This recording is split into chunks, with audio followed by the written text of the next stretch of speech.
pure, dude. Yeah, that's awesome.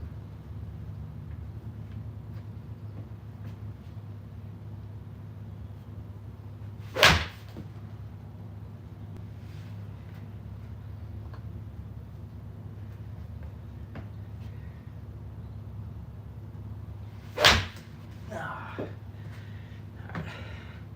Getting ahead of ourselves. Let's reel it in. Let's have a good one here.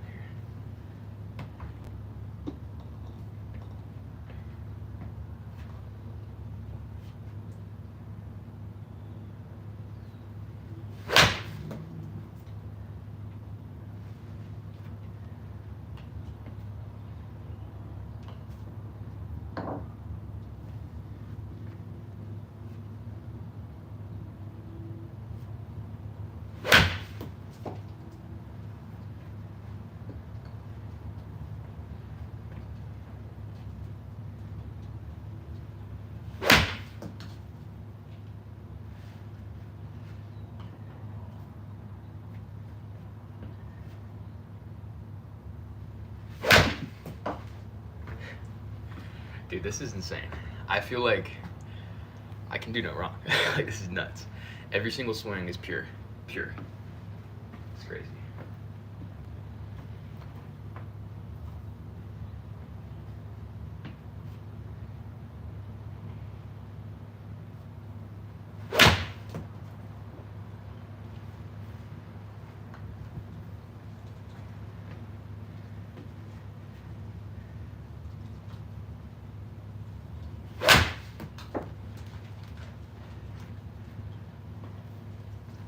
Alright, I'm gonna think about doing a big high fade. That's the goal right here. So I'm gonna come across.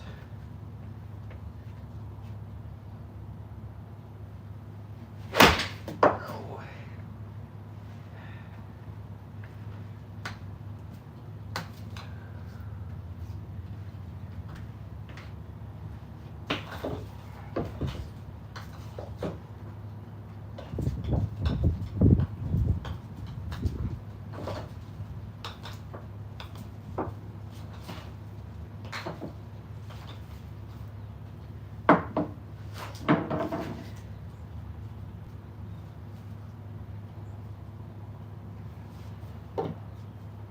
There's 10.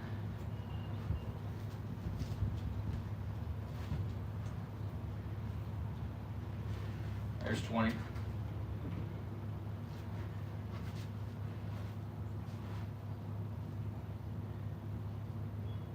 All right. Oh. All right, we got 27 balls. I'm gonna get my 6-iron, and we're gonna get some good swings going here. All right. Cool. Here she is. 6-iron, Cleveland.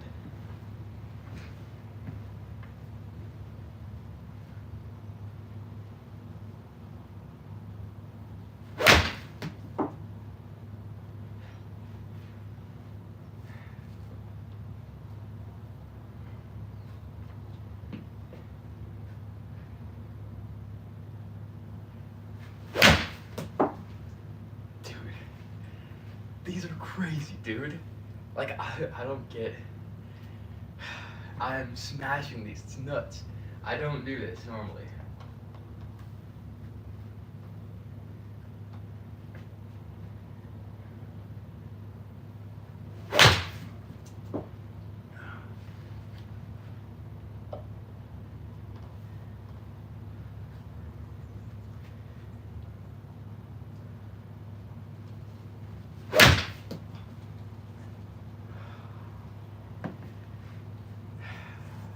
This is great.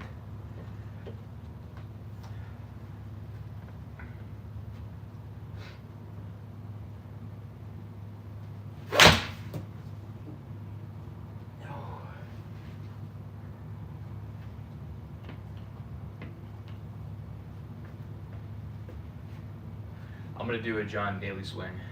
We'll see how it goes. Oh, dang. Got a little excited. Hey, what's up, Jake Clinton? Welcome.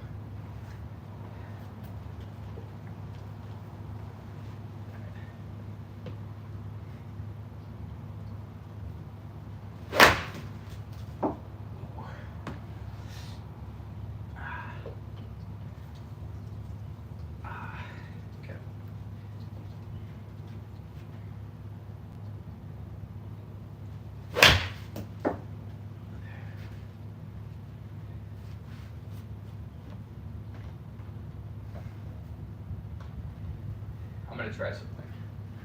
I'm gonna try and just compress the hell out of the ball.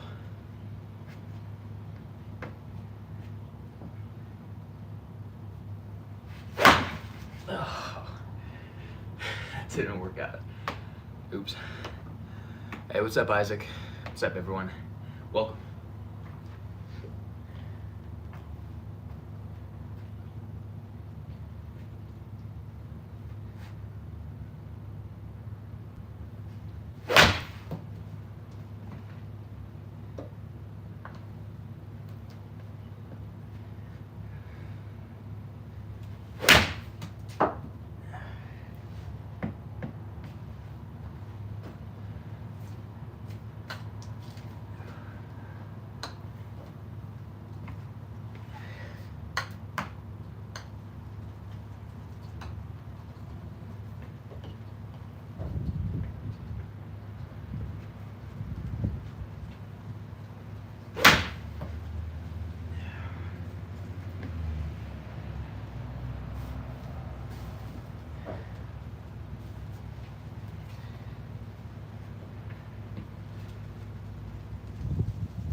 That was garbage.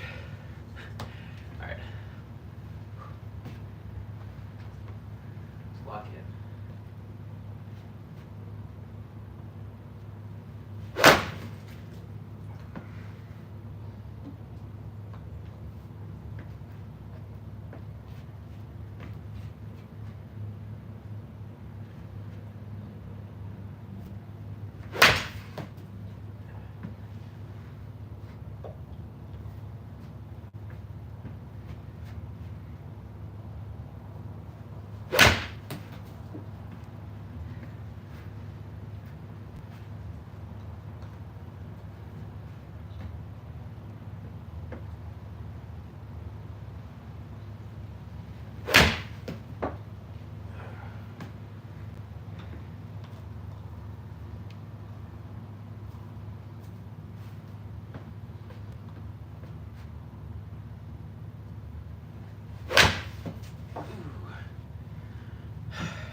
I mean, it's almost getting boring, just peering every shot, dude.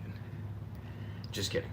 But this is incredible. This is the first time that I've golfed like this in my life. I've never been able to make such consistent, strong contact, and it feels crazy. So we're riding with it.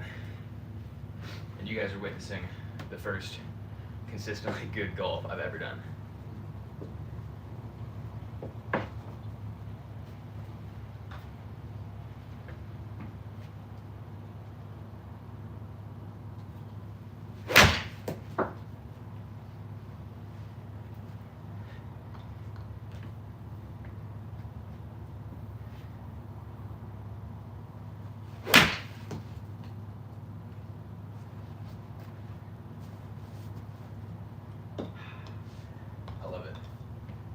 I'm gonna put some juice in this one. I'm trying to hit pretty hard.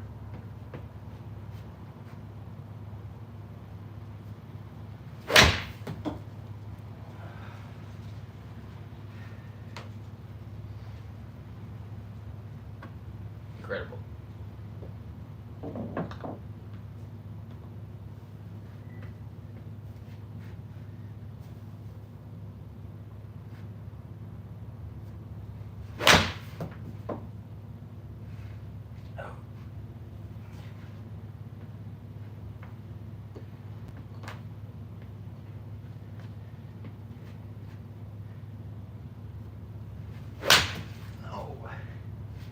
That was just bad.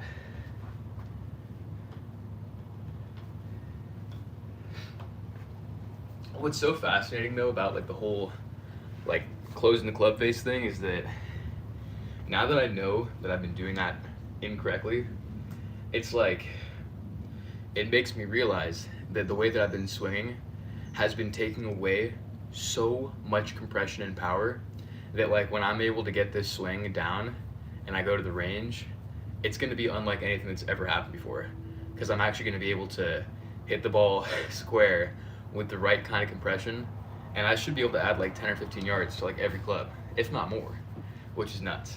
So I'm just so happy, dude. Let's keep it rolling.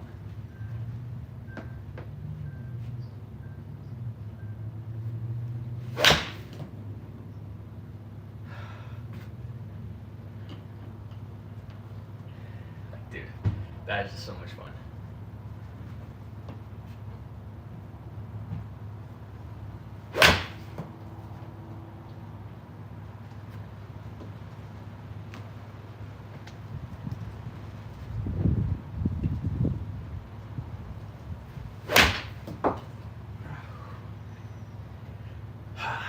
That's awesome, dude.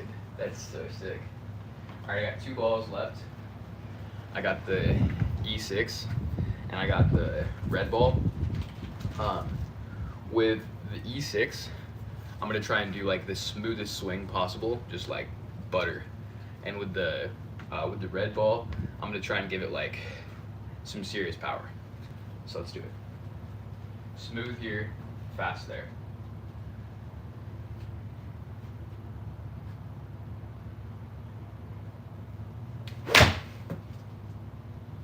Ooh. My balance was off, but it was pretty smooth. Now here's the power.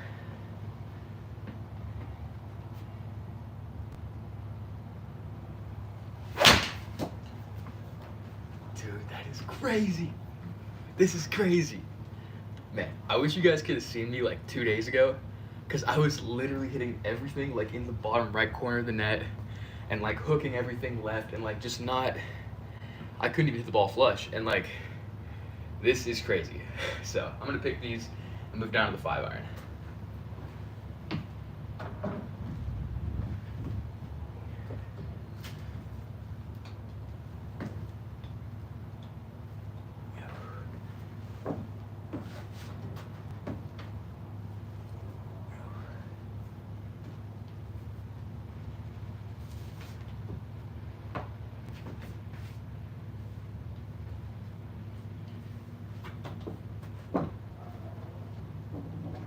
Alright.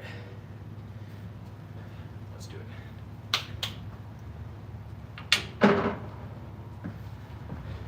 Got the 5-iron. Let's smoke.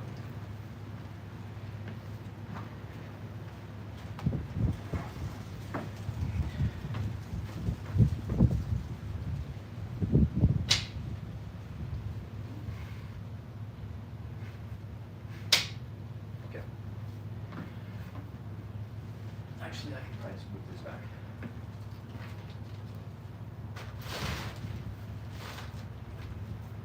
Yeah. That's good.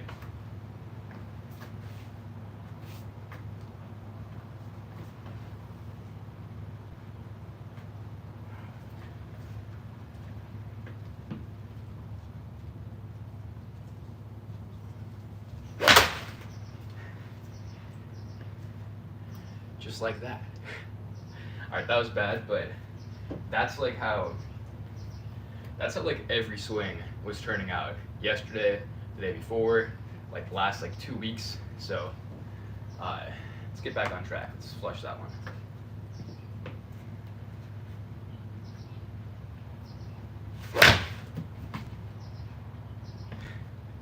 I even slipped. I almost like slipped out, and I was still like total pure, dude. The new swing is crazy.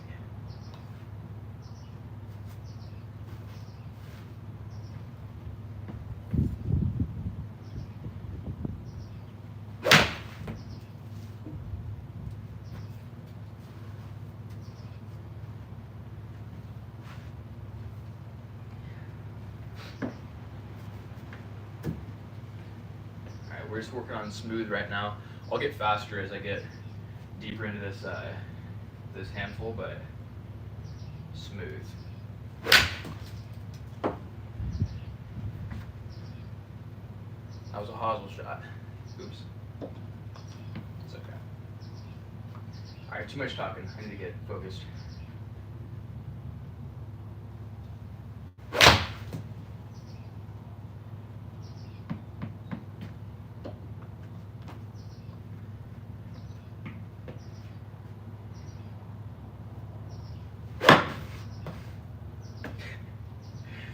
Alright, well, I got nothing to say. That happens. I got 2 into it. I closed the club face like that much, and I was like really trying to like flip into it. It's too much.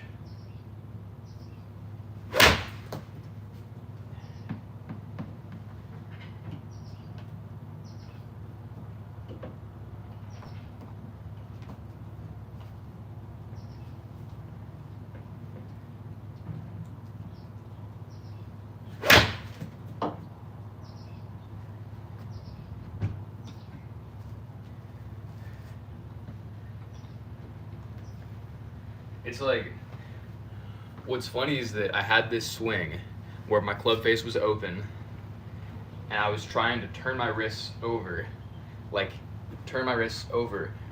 in the actual swing, like as I'm swinging through, turning my wrists so that I meet the club square at impact. And it was all based on timing. And that's like impossible to reproduce. So here I was thinking that like this swing was what I needed to be doing, and that it was gonna be like, okay, well, it's all just a matter of practice, and like the more balls you hit, the more comfortable you get with that feeling, and then it just works out. And I just thought that everyone who's got a good swing had grinded through that difficult part of just like hitting thousands of balls until you get a better idea as to where the club face is. But I don't think that's true. I think that literally I've just had this completely fundamentally wrong from the beginning, and if I had changed this months ago, I could be, well, we'll see where I get from this.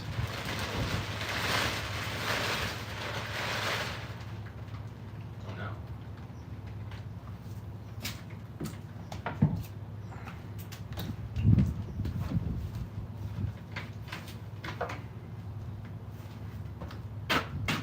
Just need to put a moose antler on it.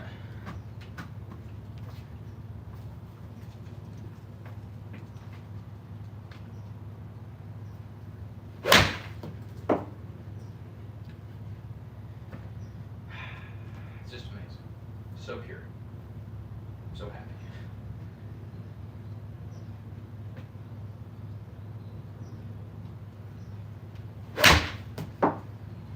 Oh, dude, it's just insane. It's just insane.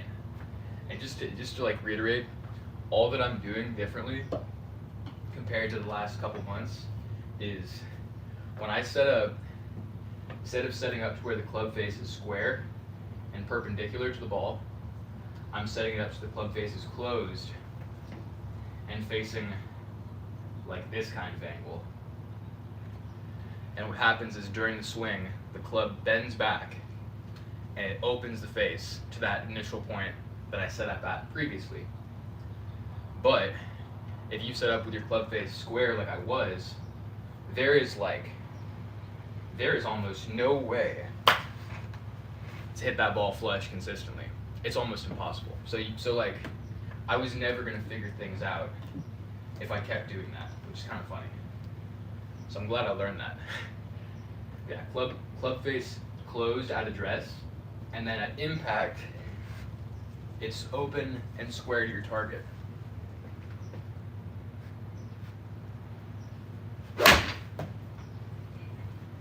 God, dude, like, it doesn't get any better than that.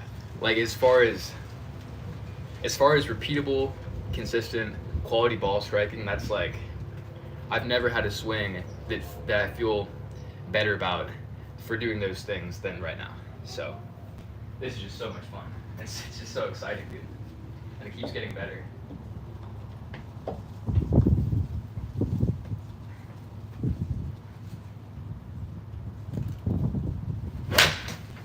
Ooh. That was bad. Happens. All right.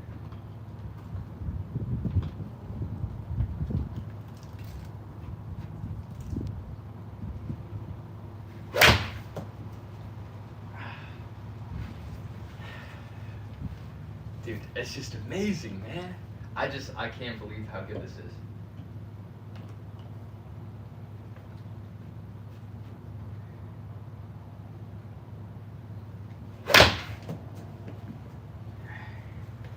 Even that was like not a good swing, and it was still flush.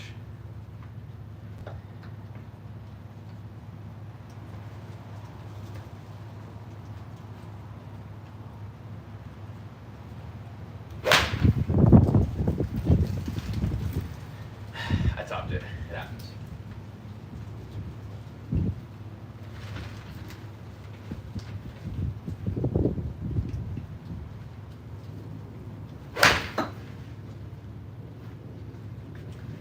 I topped that one too.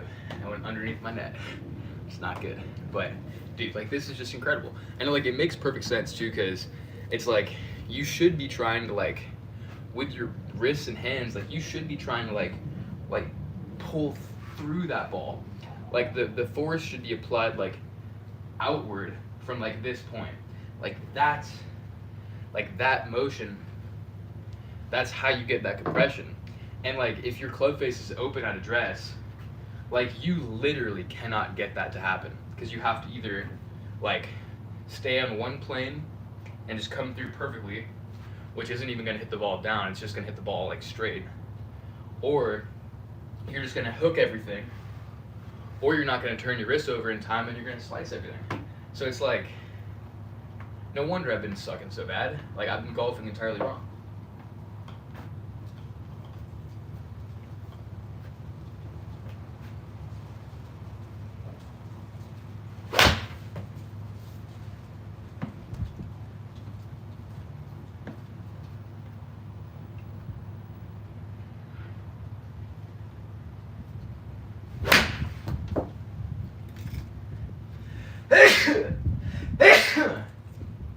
Ooh.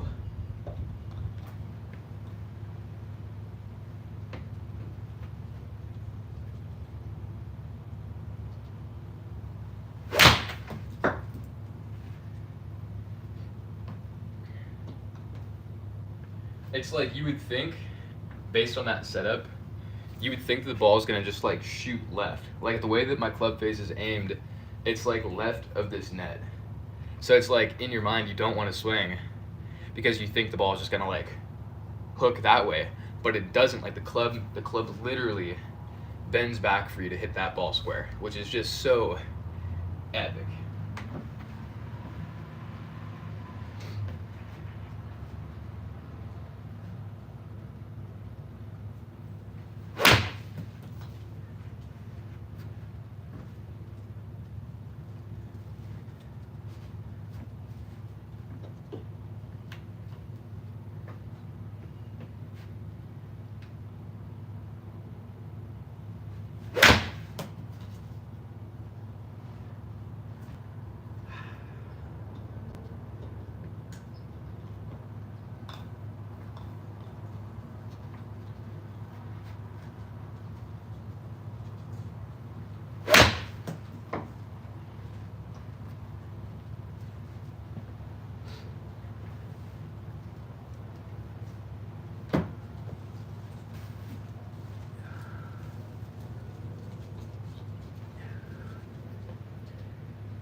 Cool. And yeah, right now I'm using the 5-iron. So next is the 4, then the 3, and we'll just keep going, dude. I mean, until I'm like bottoming out and I'm like actually hitting the bottom of this net, I think we can keep going.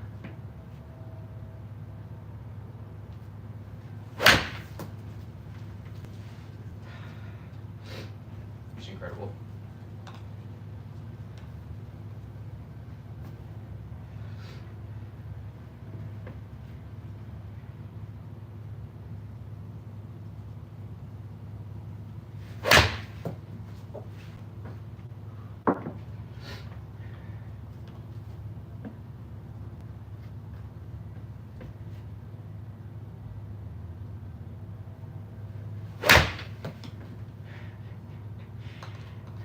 Dude, it's just silly how good this is. Alright, red ball, that means that I'm swinging hard. And not like super hard, but I like to think about like if I wanted to add like 10 yards to this shot. So I hit my 5-iron like 190 to 200. This would be like if I needed to get my 5-iron to go like, if I needed to go like 220 or something. That's what this swing's for.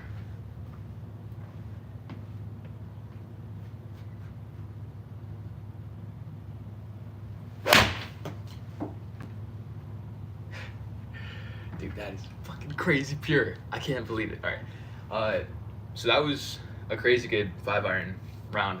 Time to go to the 4-iron. I'm gonna pick these.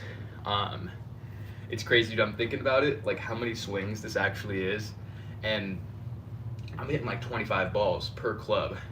So I'm taking like, dude, this is like 300 swings almost.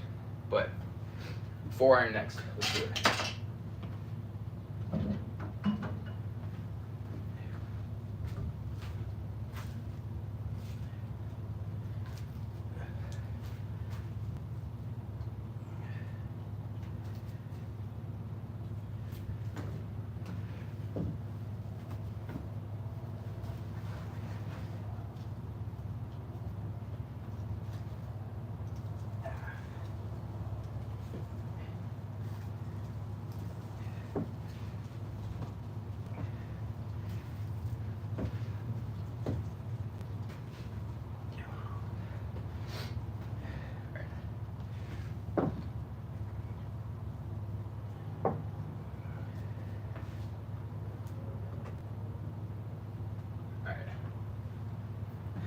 My 4-iron is inside.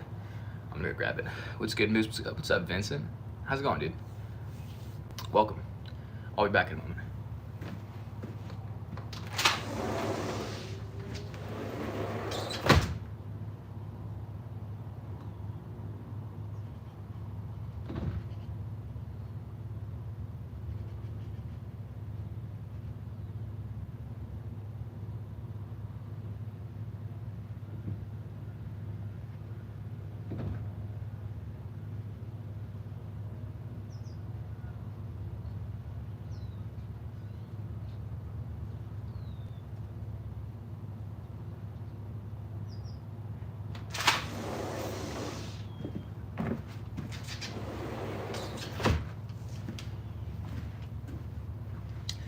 What I'm most excited for is that back on the grind, dude, you know it.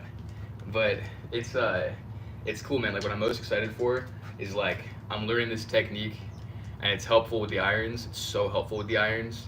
But dude, like, so fairway woods, they have like this natural curve to the actual club head. And it's for that purpose. Like it is for that purpose that woods, like the higher up you go with your clubs, the more they're gonna bend, because the longer they are, that's just the way that it works. And so the more you have to close your club face at address, you know, the longer your clubs are getting. And so like when it comes to your woods, you need to have that thing super closed, because otherwise the ball's not gonna, like, the club head's gonna be bending and lagging so far behind that it's gonna be like impossible to close that club face at impact if you don't have it super closed at address. And so like that's one thing, you know, the woods are one thing, the irons are one thing, but dude, like the driver bends more than any other club. And so if this same principle applies to the driver, I feel like I'm gonna be able to start driving the ball like 320 yards, because I already have like 120 miles an hour swing speed, but I just can't consistently hit the ball well at all. Like my driver's my worst club. And so it's like, well, if this is the way that it is, not only am I gonna be, one, able to compress the ball way more with that club, but it's gonna stay straight. It's gonna at least be in the fairway, and it's not gonna be like how earlier I would like try and hook it around, and that's just ridiculous. So I'm just so excited to see like what is in store for my driver and my woods and my other clubs when I get this like swing down and I get to go to the range and hit my driver, because I cannot hit driver back here. But yeah, I got my 4-iron, my 2-iron, my 1-iron, and I'm gonna hit the 4-iron first and just go down from there.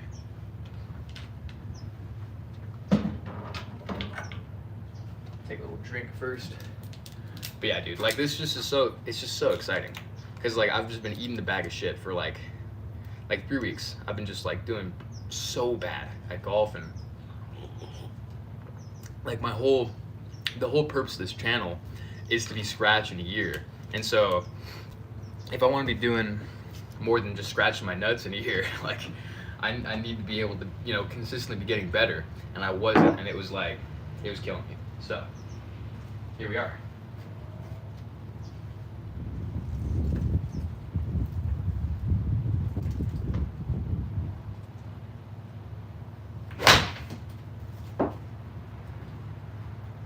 Oh no. blisters. It's no good.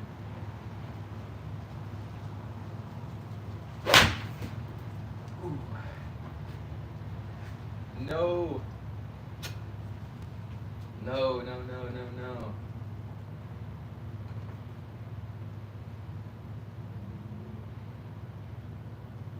Man. I got a crazy blister on my ring finger. Dude, no.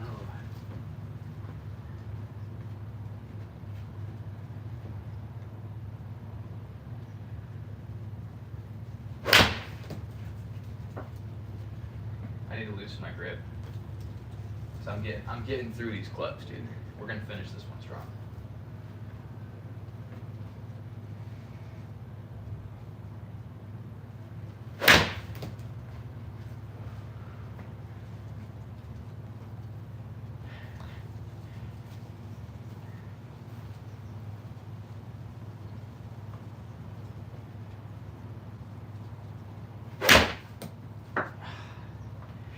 Dude, this is incredible. Like, God, I can't put into words how exciting this is. This is the purest contact I've been making in my entire life. And it's all from like one little trick.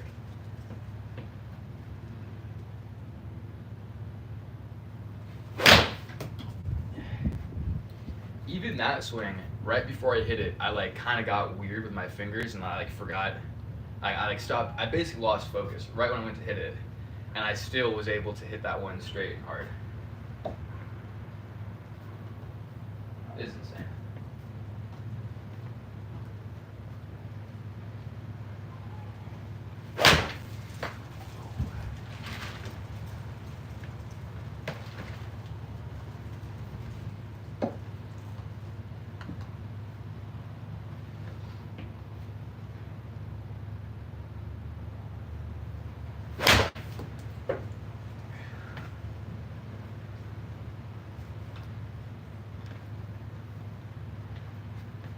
All right, so my record, I think, is 12 for pure strikes in a row. So I'm gonna try and beat that. 12 pure strikes in a row, starting right now.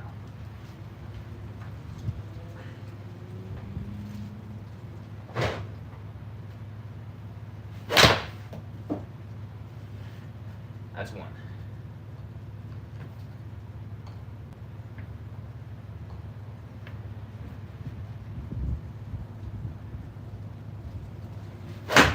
No. Well, that was one. That was cool.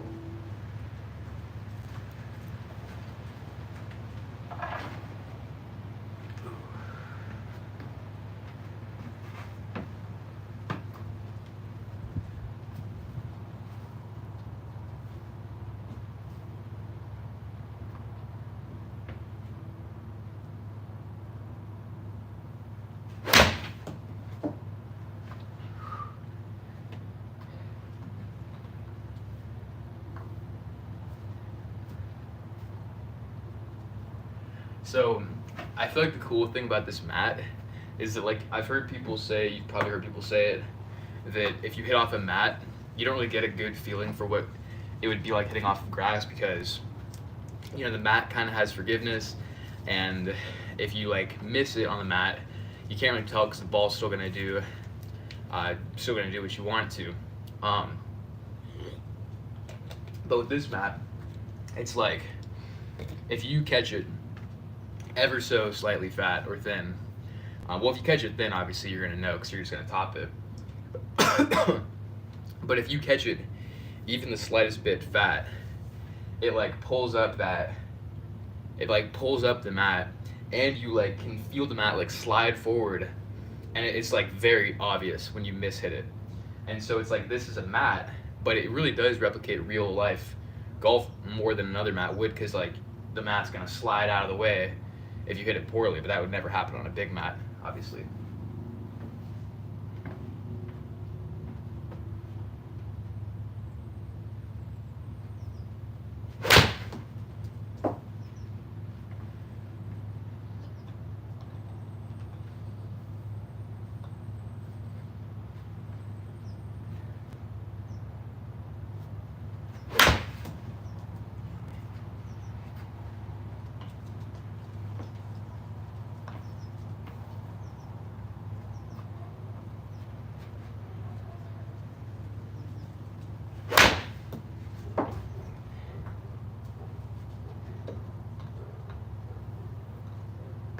like that was a little bit fat. And you can tell because the mat like slid forward a little bit. And that wouldn't happen if I had pure.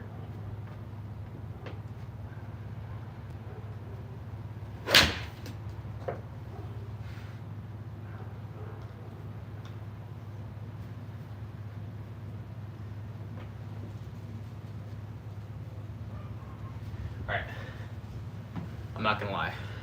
This blister hurts, and if I do, I'm crunching the numbers. If I finish this and then I do my 3, 2, and 1 irons, that's gonna be like 100 more swings than I've already done. And this blister's not gonna like that at all. I'm not gonna be able to swing tomorrow if I do that. So I'm gonna switch down to the 3 iron halfway through here, and then I'm gonna do the next round half 2 and half 1 iron, depending on how things go.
That's awesome, dude.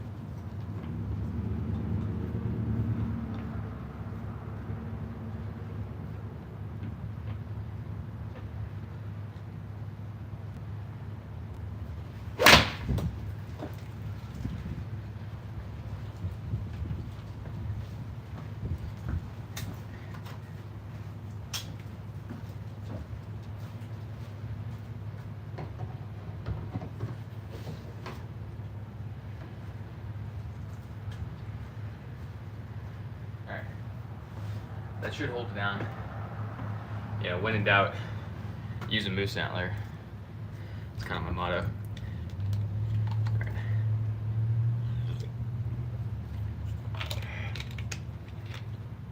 Let's get it. Ooh.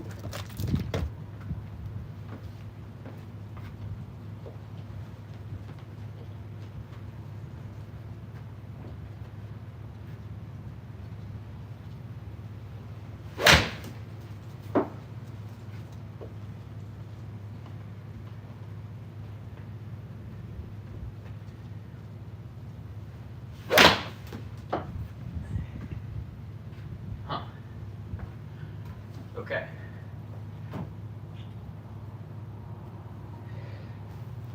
So because my old swing was so unpredictable, I had to like limit my flexibility and movement to make sure that my head stayed in one place so I could make consistent contact.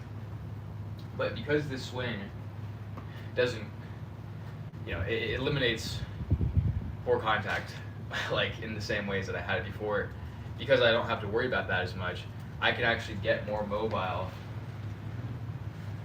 like with my shoulders and my legs to generate a little more power. So let's do that.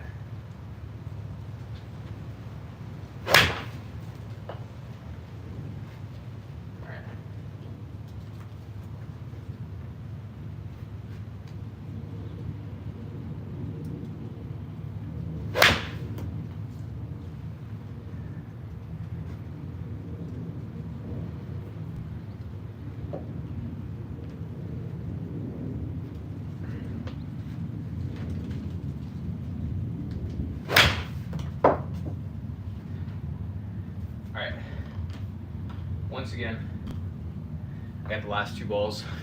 The green one is going to be like as smooth as possible, and the red one's going to be not as hard as possible, but it's going to be a hard swing. So smooth and then fast.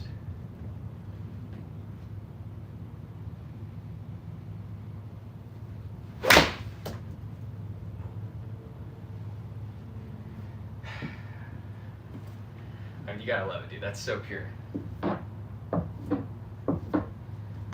And now, hard and fast.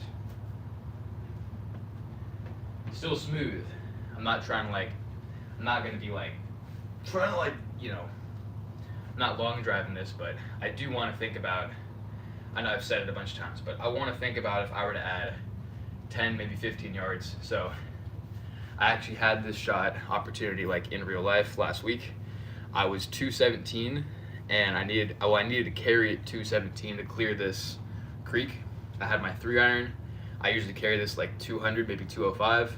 So I wanted to like put some juice into it, and I hit it pure and it carried the 217.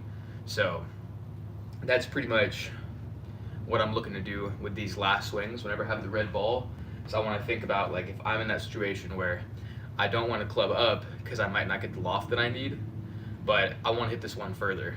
That's kind of the idea with these swings. So I'm thinking like 220, maybe 230.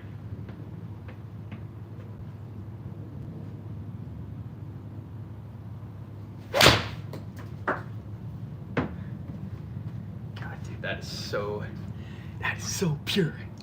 That's crazy, man.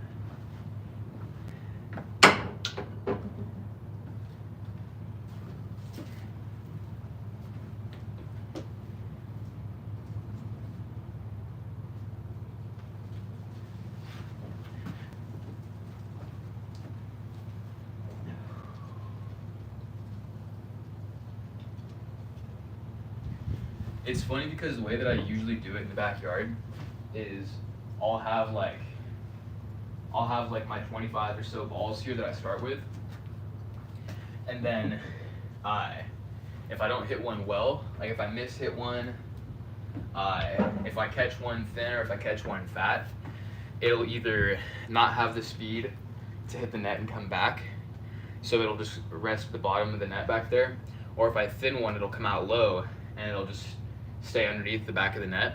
And so usually what I do is I'll start with my 25 balls or whatever, I'll hit with my sand wedge, and then I'll just keep clubbing down until I'm out of balls, basically. Because, you know, if I start with 25 balls with my sand wedge and I top or fat like 5 of them, then I have 20 balls left for my pitching wedge, and then if that continues and I lose like about 5 per little round, then I end up out of balls by like my 7 or 6 iron, and that's usually how it goes. But today, because I've just figured this whole thing out about closing the club head, I started my 7-iron round, my 7-iron. So I have my 2-iron right now.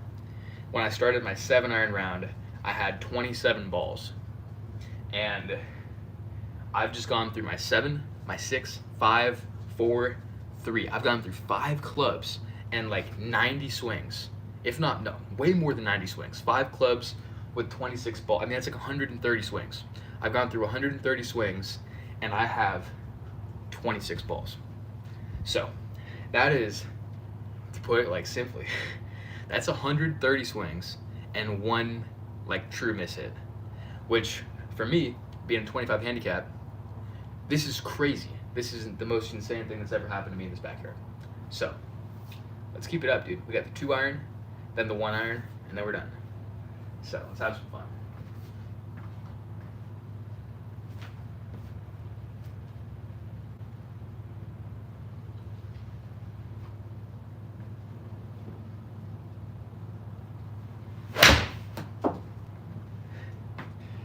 Starting off strong, dude. That is so sick. Oh, come on.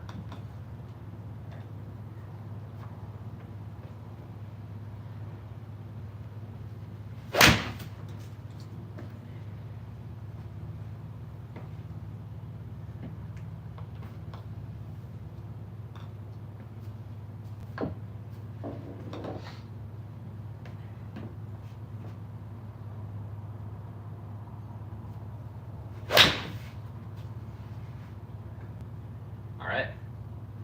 And that's exactly what I'm talking about. I did not close club head, and I hit a 4. So, Let's close that down even more. I'm gonna really exaggerate this one. This club bends a ton.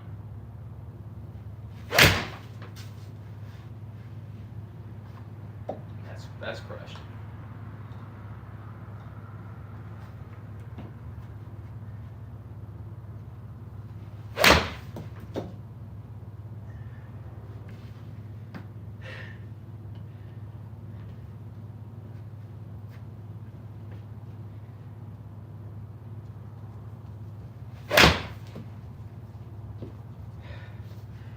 Dude, this is incredible. Like, I feel like Superman.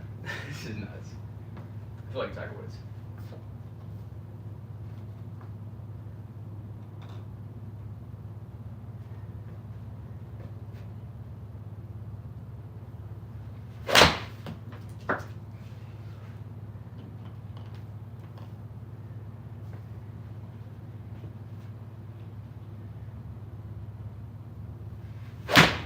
So, there you see, I hit it fat, and I didn't hit it fat by that much. Honestly, I barely missed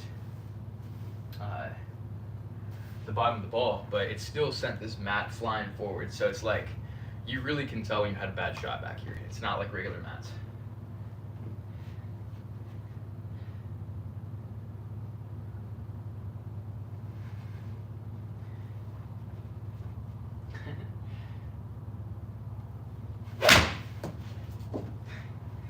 Like, I am literally setting up like that. I wish I could show you guys like when I'm set up. I guess I can try it real quick. So normally I'm here. I've got my hands forward. I've got some shaft lean, which gets the club head completely square in center, which is cool. That's what you want to be at impact, but you're never going to get there because as you swing, the club is going to bend and it will have an open face when you hit the ball. So what I'm doing now is I am literally like setting up where the club is going straight out in front of me and letting the club's natural lean do all the work. Because when I swing, it's going to bend back to where that club head is going to be square at impact. So start here, and the club head is not facing straight. It's facing like almost like 45 degrees left. And so when you swing, right when you get back to, I didn't try for this, I didn't change a thing, but at the point of impact on your swing, that's where you'll be. Completely square. It makes no sense, okay? It makes no sense, but it works. So, let's do it again. You start with your club straight out in front of you, right between your legs, straight in front of you, pointing straight. Bring it towards the center of the ball, and take a look at your club head. I mean, dude, it's aimed like at my house. It's like it's not even aimed at the net. If I hit this shot right here,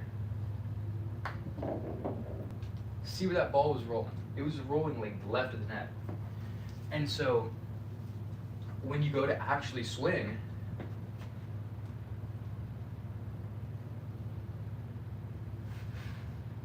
perfectly square. Like, perfectly square. It's just crazy. I mean, I wish someone had told me, dude. Like, why did no one tell me that? Like, literally, I've been golfing for like 6 months and no one has told me. I mean, okay, someone told me that like 6 months ago, but I didn't know what it meant, you know? Like, how are you supposed to know when you've never golfed? And so, man, it's just such a helpful tip. So yeah, set up club straight out in front of you, right in between your legs, and that angle the club is pointing at is exactly where it should be. And just do your normal swing, and this is what happens. Club is pointing that way. Let's do a normal swing.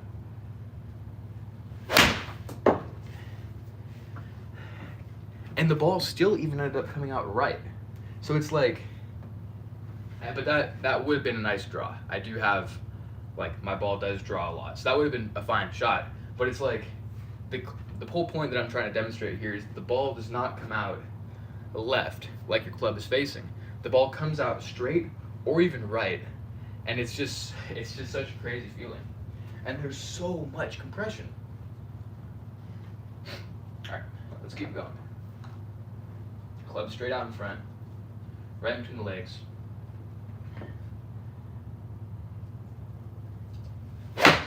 Oh, I topped it, but it still went straight. And you can still see that like the club head is facing directly straight, which is so helpful, dude. Like no one, like I said, I've been struggling without a paddle for months, and this is like literally changing my game in real time.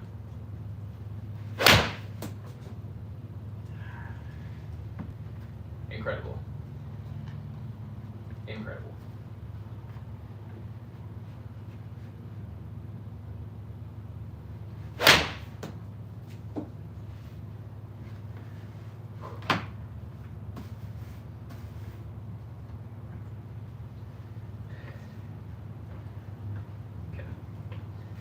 My blister is starting to act up, so I'm gonna start taking some easier swings, but oh, that was bad. But still focusing on that same principle, like keeping the club head closed at address, and then the club head is open at impact. It's just so crazy. All right, close at address,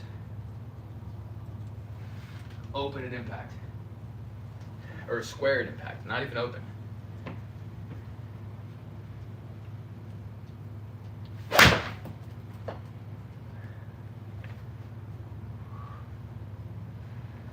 It's amazing,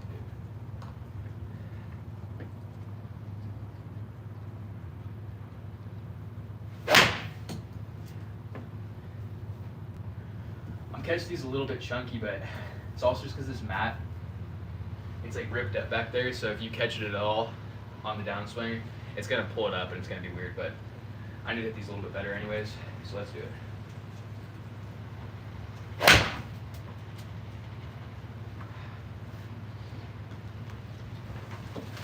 Ooh. Knocked the new center down.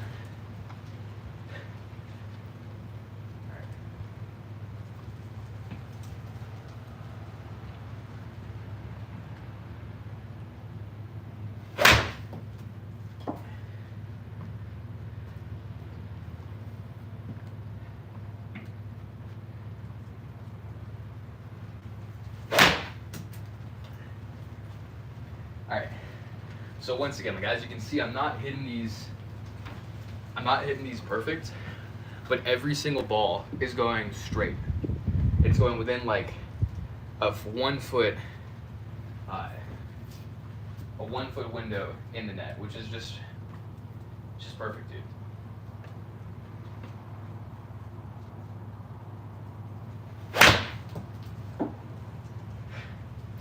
Like that's crazy, dude.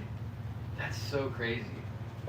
And a bunch of people just joined, so I'm just gonna say this right now.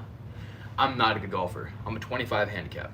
I usually golf right around 100, usually like high 90s. So I'm not like someone who's good, who's just like, oh, like just do this, this, and this. No, I'm not good. This is the best I've ever done, and I'm like figuring this out like in real time. So it's like, this is so exciting. And I don't mean to keep like being like, this is amazing. But dude, like for me, right now, this is like Christmas. This is insane.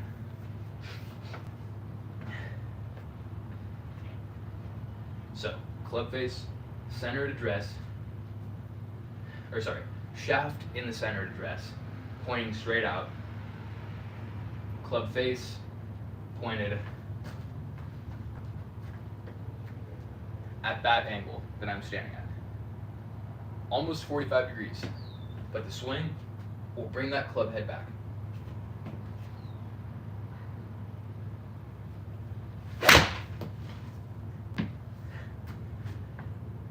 Money, dude. Let's go.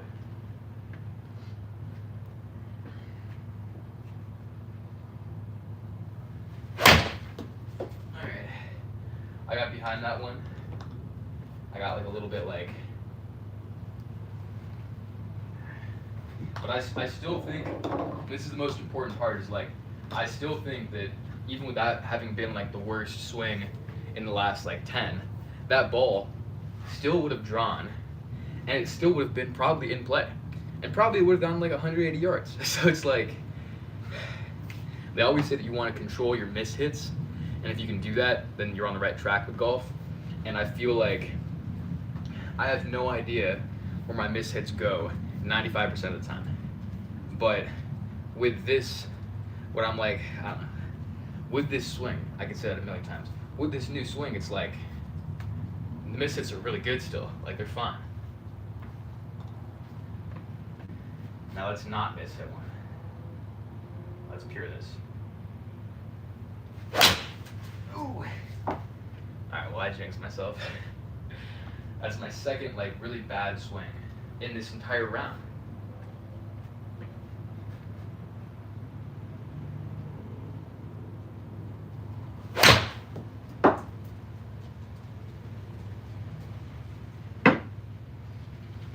That's amazing, dude. Alright, I got 2 balls. I got the green and the red. I do this every round. The green is going to be as smooth as I can, as smooth as possible, like Fred Couples. And then the red ball is going to be just me swinging pretty hard, trying to put some serious juice into it, thinking of squeezing out like an extra like 10 to 20 yards on my stock shot. So, smooth first, smooth, then fast. All right. Channeling my Ernie Els, Fred Couples.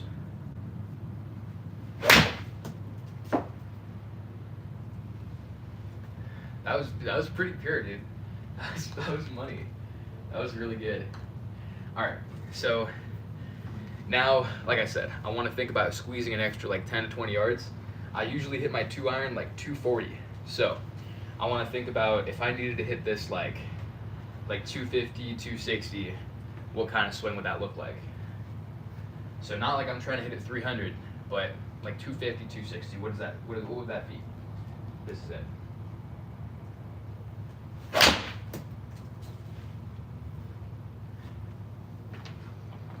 I mean, dude, I got no words. It's exactly what I wanted. Like, all these... Dude, this is so crazy. Like I said, I could say it a million times, but this is... Usually, in a range session, whether it's a backyard range session or at the actual driving range, I usually pure, like, I don't know, like, maybe, like, 40 to 50% of my shots, and I mean like pure.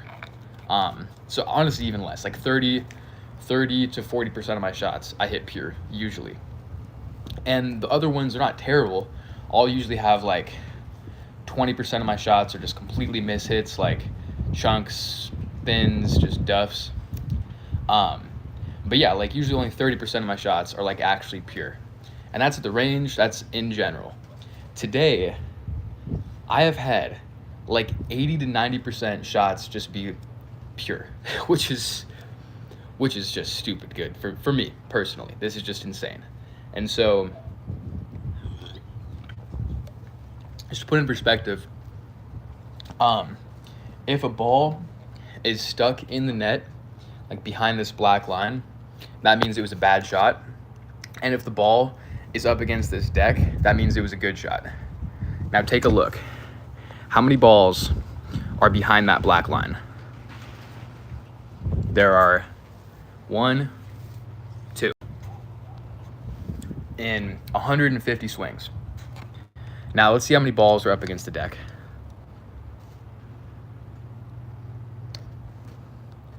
Like 95% of them. It's just insane. This is the greatest session I've ever had. By like, not by a little bit, not by a decent amount. This is like a revolutionary session. So, I'm gonna pick these and I'm gonna go to the 1-iron, and we're gonna see if we can finish off a full session with like literally every club and like 25 swings with each. So, the most epic session ever. Let's finish strong, dude. Let's do it.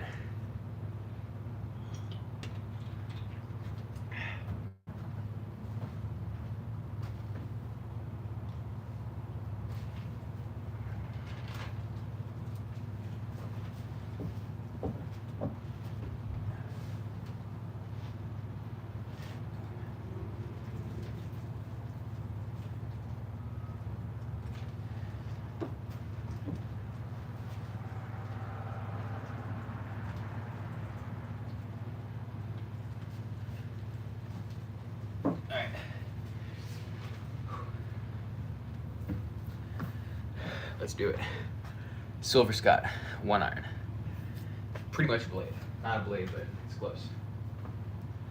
Alright, so same tech, like we're saying, just club straight out in front of you and let that closed club face open up during the swing.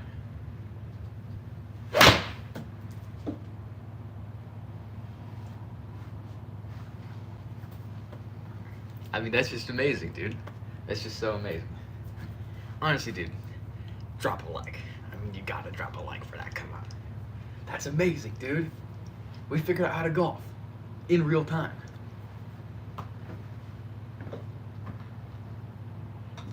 Or, you know, or you could dislike it, swipe off, and unsubscribe. That also works.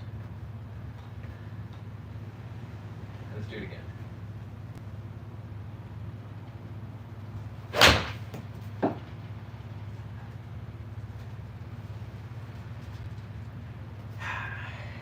God, it's so good.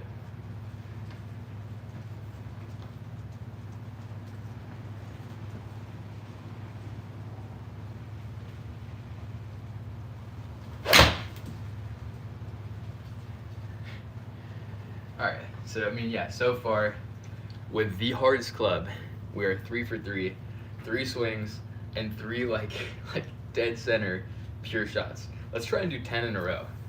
That's 3, let's do 10.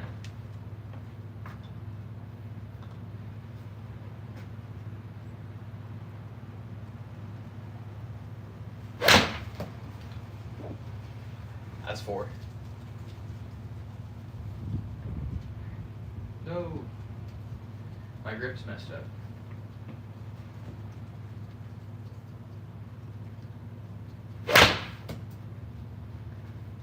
That's 5. Dude, this is crazy, man.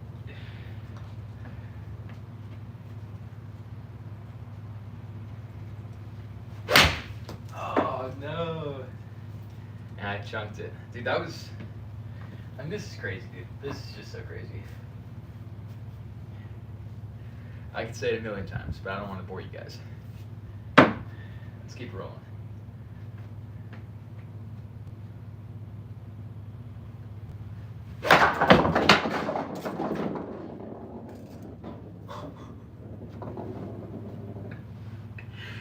Okay, so that was a sick trick shot, right? Oops. Well, I just exploded my entire little set there, but I'm gonna pick these. we're gonna finish that. That was hilarious.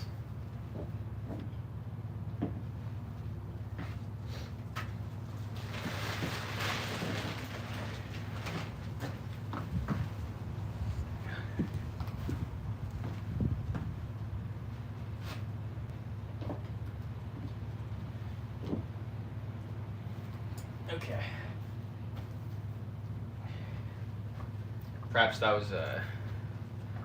that was my sign not to do a full 30 swings with this 1 iron with my fingers blistered up, but whatever. We got maybe 10 more here.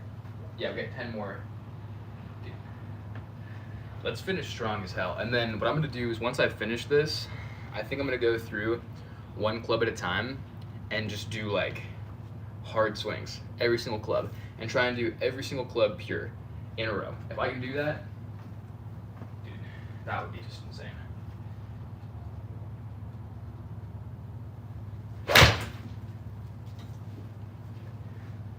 Alright, cool.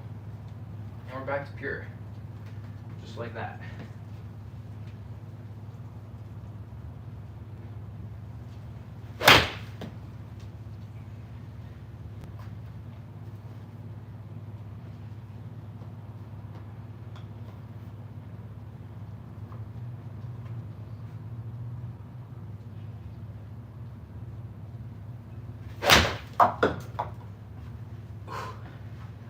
Dude, this blister is killing me. You can't really see it in the shadow, but alright. Come on now. Let's finish strong.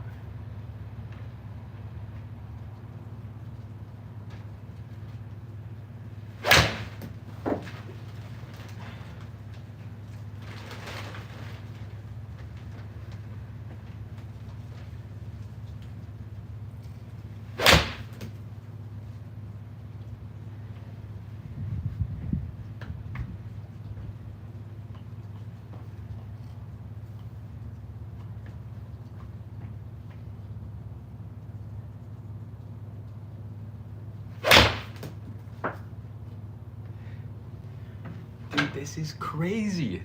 Like, isn't this freaking insane? Like, dude, I do not golf like this. This is so good.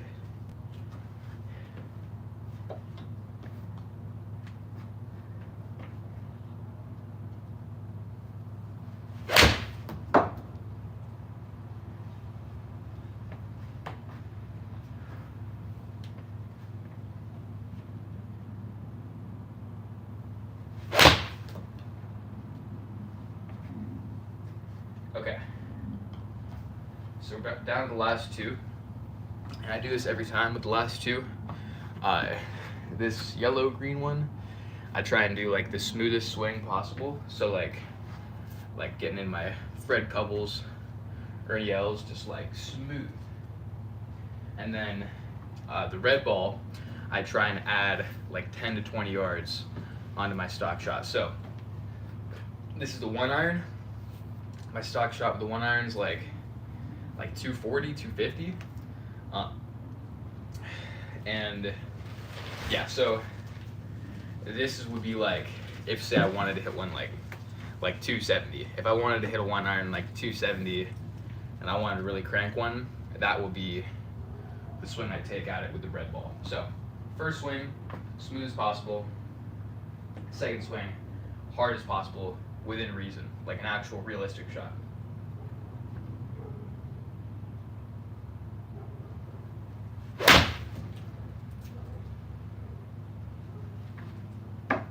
Smooth as butter, dude. All right. Now, let's get 270 out of this.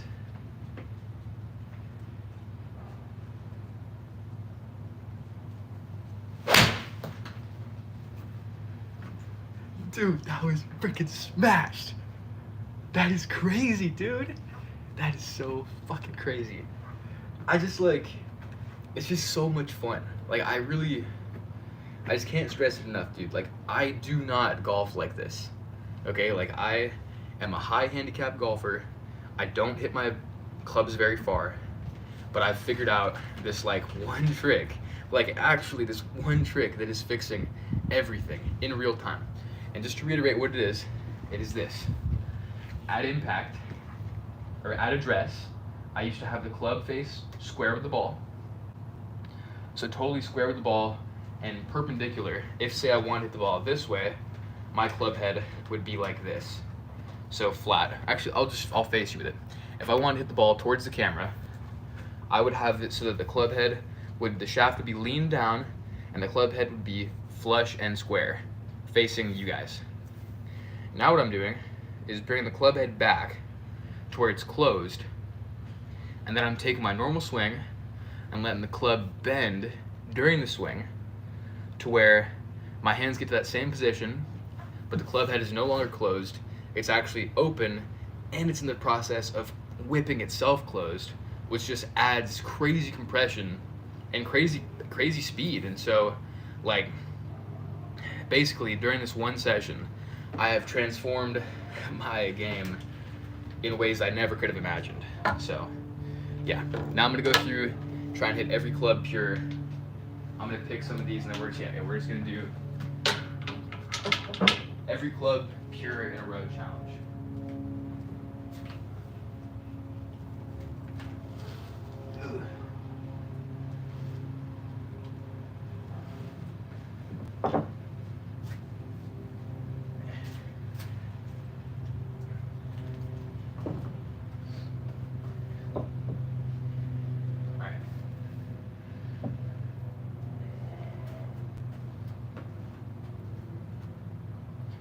You know what, I probably should do this. Because that's the ball that I use for this anyways. Alright, so we're going to start with the sand wedge. And then I'm just going to work it all the way down. Go through every club and just get every club pure. Let's do it.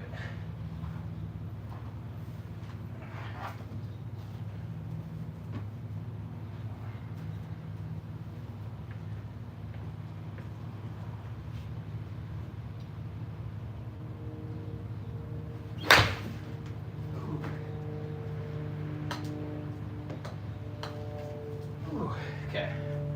Off to a bad start, but I'm not gonna lie. I just swung like 200 times with my other clubs, and I couldn't exactly remember like what the right angle was. So let me do this again. I think that's good.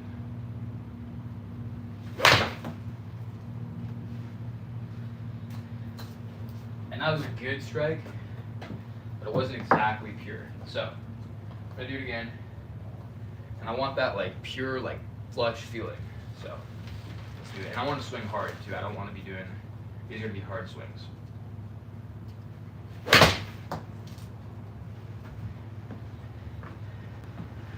That was flush. It almost went over the net. That cannot happen.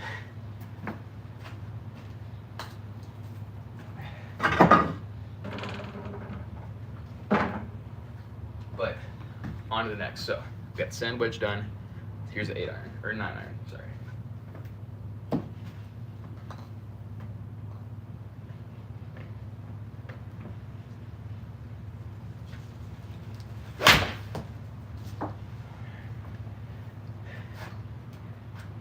Alright, that was flush.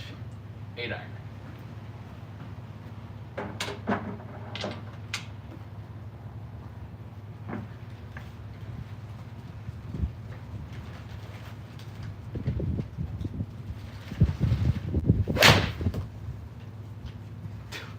Fucking crushed. Dude, that's nuts. 8 iron pure, or fire, pure, flush, whatever you want to call it.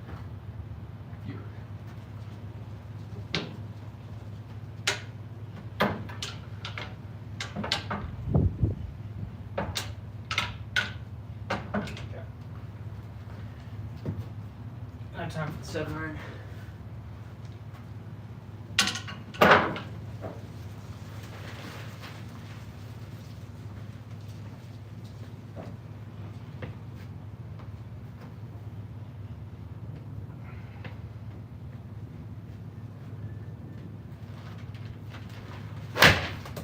No. Alright, well, I didn't pure it, but I'm gonna just keep going through and see how many swings in total I can take and pure every club. So that is one bad swing out of the so I did sandwich, 9 iron, 8 iron, and so 5 swings now, or 4 swings now, and I'm on my 4th club, so 1 behind.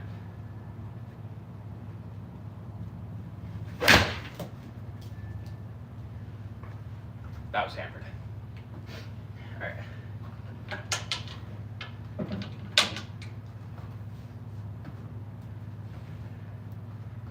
All right, so that's 5 swings, 4 clubs down, 4 pure shots. Here's my 6.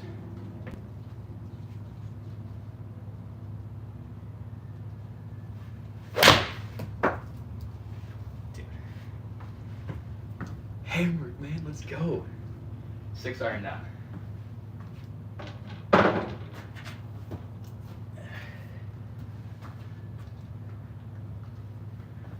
iron.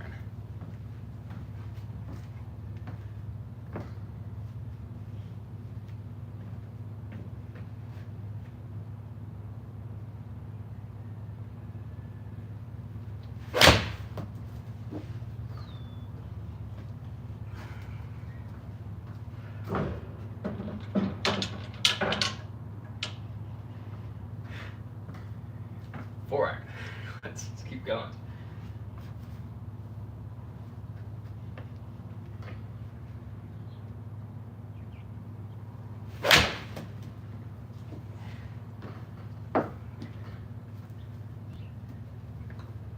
Alright. That was hit hard, but it was off the toe a little bit, so I'm gonna do that one again. But I mean, so far, and like I said, we got sand, 9, 8, 7, 6, 5. We've got 6 clubs down on 8 swings. I think that, yeah. 6 clubs down, 8 swings.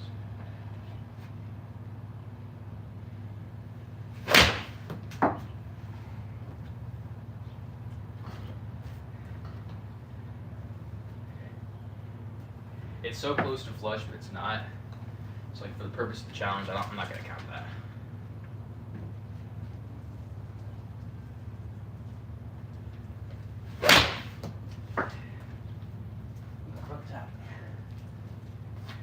I'm doing something weird. Can't tell what.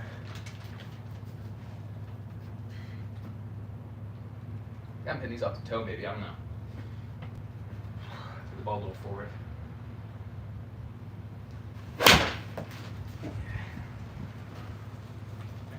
That was crushed.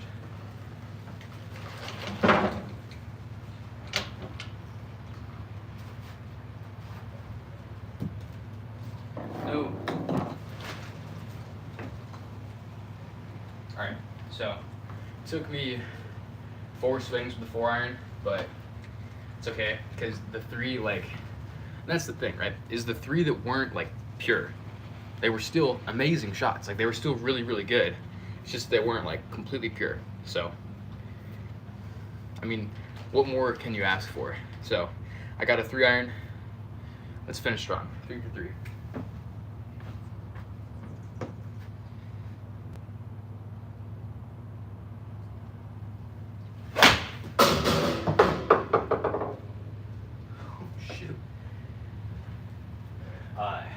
That was not supposed to happen.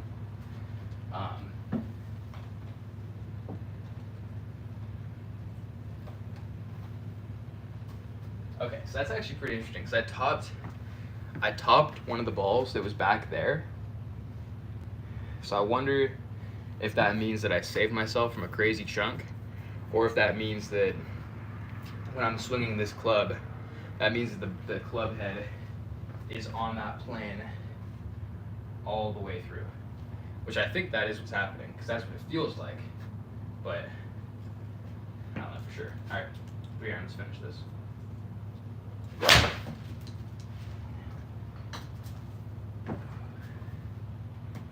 Once again, dude, like that's a good shot, it's just not fully pure.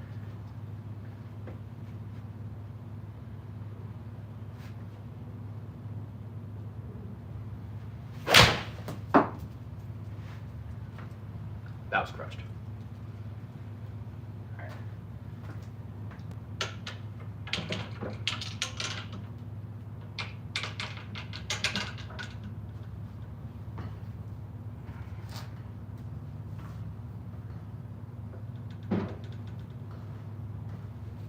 Okay, got 2 clubs left.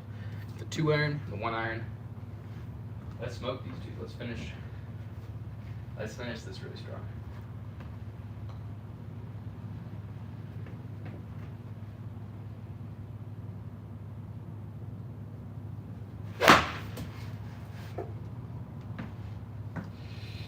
That was super bad. I don't even know what I was doing, dude. It was so bad I did a leg kick with the wrong leg.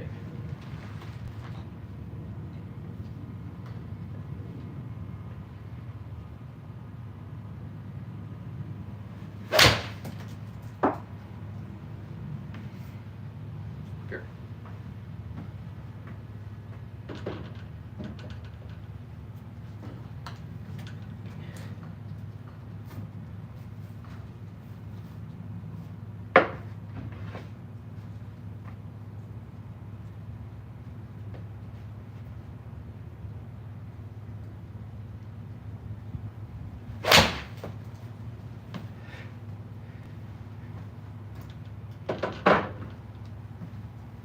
Okay, let's talk about that. I just went through every single club in my bag, every single iron, that is, and I hit, it only took me, I had 4 shots with the 4-iron, I had 3 with the 3-iron, I had 2 with the 2-iron, 1 with the 1-iron, and every other club took me 1 except for the 7-iron, I think, which took me 2. And of all those swings, all of the missed hits with the 4-iron were still good. They were still really good shots. They all still probably would have gone to 90% of my stock yardage. So that's amazing. Hey, what's up, Juice Young? Welcome back. And so, yeah, every single club in my bag, the only really bad shots were two. And one, I don't even know if it would have been a bad shot, which is the 3-iron where I topped the ball that was behind the ball. That was a bad shot. And then I had another bad shot with the 2-iron where I just like totally topped it and thinned it like to the right. So those are the two like bad shots in a matter of, whoa.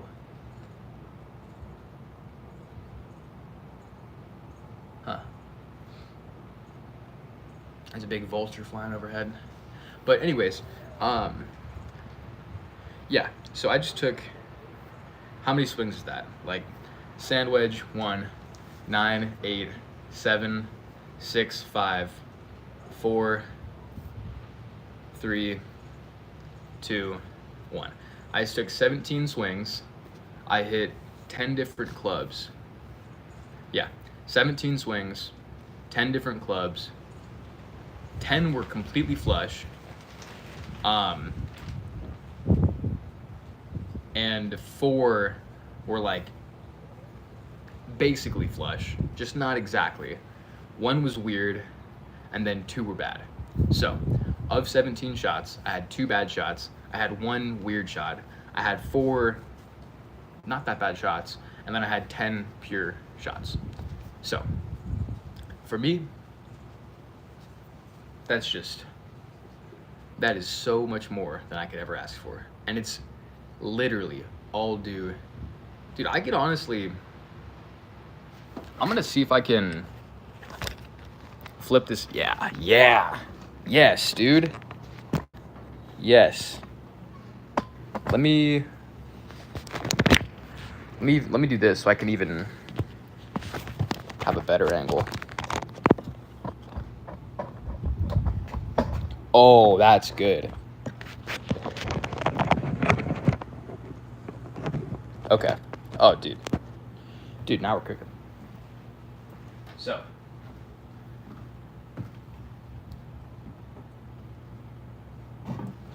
Pretty much the entire thing that I'm trying to point out and describe, you know, actually that's kind of backwards. How does that look? That looks fine, I think.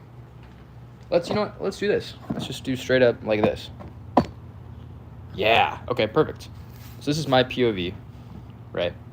And the way that I used to set up is I would, well, let me do this.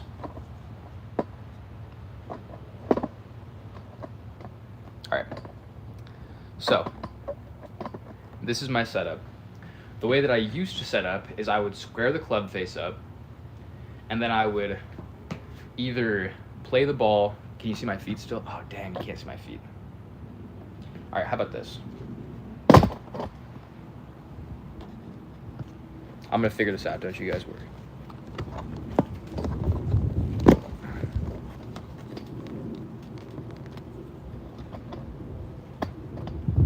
All right, so this is what all right, I don't know if you can see my face, but this is what I used to do, and this does not work at all. I've proven that by failing with it for several months now. So what I used to do is this. For whatever club I had in my hand, it didn't matter what it was, I would set the club face square, get my grip, and then depending on what kind of shot I was trying to play, I would either be set up like this, or I'd be set up like this. And my hands would stay in this position the entire time. And what would happen is, this is what I would normally do. Oh, oops. And that was flush. That was a good strike. But it's like, the only reason is because it was, well, one, it was a soft swing. And there was no room, like, I basically just kept everything locked in this position the entire time coming down through it, which you don't want to do because you're losing all your speed. And also, if the ball is not perfectly right in the middle of your feet, and you try and do that, like, what are you gonna do? You can't adjust when you're actually on the golf course, which is one of the most important things. So that's what I used to do. So I would set up like that, and then, you know, like that, or like that, but my hands would be super far leaned forward, and the club head was facing directly towards my target every time. And I just had such poor and inconsistent quality with my shots. But then today I figured out, actually it was last night that I figured this out, but I figured it out with like 10 minutes left in my session, so I didn't really have time to like actually do anything about it. It was already too late. But today I figured, and I practiced this, and I confirmed that this really does work. Truthfully, this works. I don't know if it'll work. It should work for you, because this is it's like the physics of the actual golf swing are what are being considered here. So this is what I do now. Today, this is what I was doing. I would take the same club, and I would put the shaft right in between my feet. And if I was playing it in the front or inside, doesn't matter. It would be right in the middle of my feet, and at address, my club head would be facing this way, like left. You could even exaggerate it and like pull your, like literally if you have the ball here and you pull your hand around like that, I can guarantee, look. I mean, just look. It's just like, it is what naturally happens. You start here, you go to swing, and you're there. And it happens every single time. And it's totally natural. So here's what it would look like. And that one, it's not like completely pure. Perhaps I could have had a little bit higher on the club face strike, but it still went straight. It went dead straight. And that's all that I've been asking for the whole time I've been golfing. Because like I said, dude, like it's been wildly inconsistent. And I just literally today figured out why. And it's just like I want to shout it from the rooftops, because it's so helpful. And you know, like a lot of the time that I've been golfing, like I came from playing baseball, and so I can do two things very well.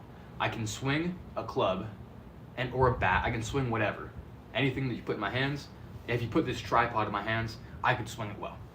But I also, because of playing baseball, I have good hand-eye coordination. Like I can, if there's a ball on a tee, I'm hitting line drives every time if it's a baseball off of a tee.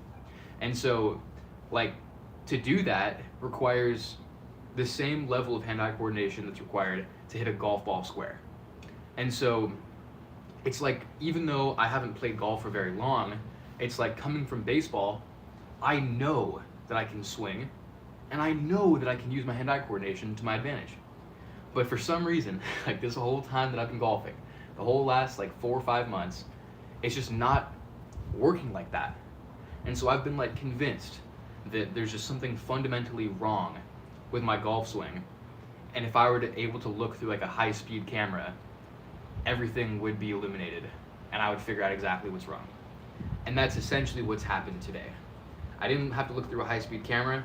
I just tried something just for the heck of it, and then I thought about things for a while, and it's like this is the most important part of this. When you set up like this, okay? If you're set up like that, there is no way that you can get back to this position without completely like turning your body before you even hit it. There's literally no way, unless you're like trying to hook it, or basically if you're trying to like hook down into it. But if you do that, like you lose the compression that happens from the club bending, or at least you don't utilize its full potential. And what happens is that lag you're creating, it's not getting unleashed into the golf ball. It's getting unleashed into the ground past the golf ball, because you're not letting the compression work. Like you're like preventing it. And so not only is it impossible to hit consistent flush shots when you set up with an open with an open face, but you will literally be hurting your back, hurting your hands, hurting your shoulders by hitting the ground with like all of your power consistently. Even if you flush it, like you're still hitting the ground hard. And so basically what happens is as you're swinging, the club is bending. And the higher or the lower the loft, the longer the club, the more it's going to bend.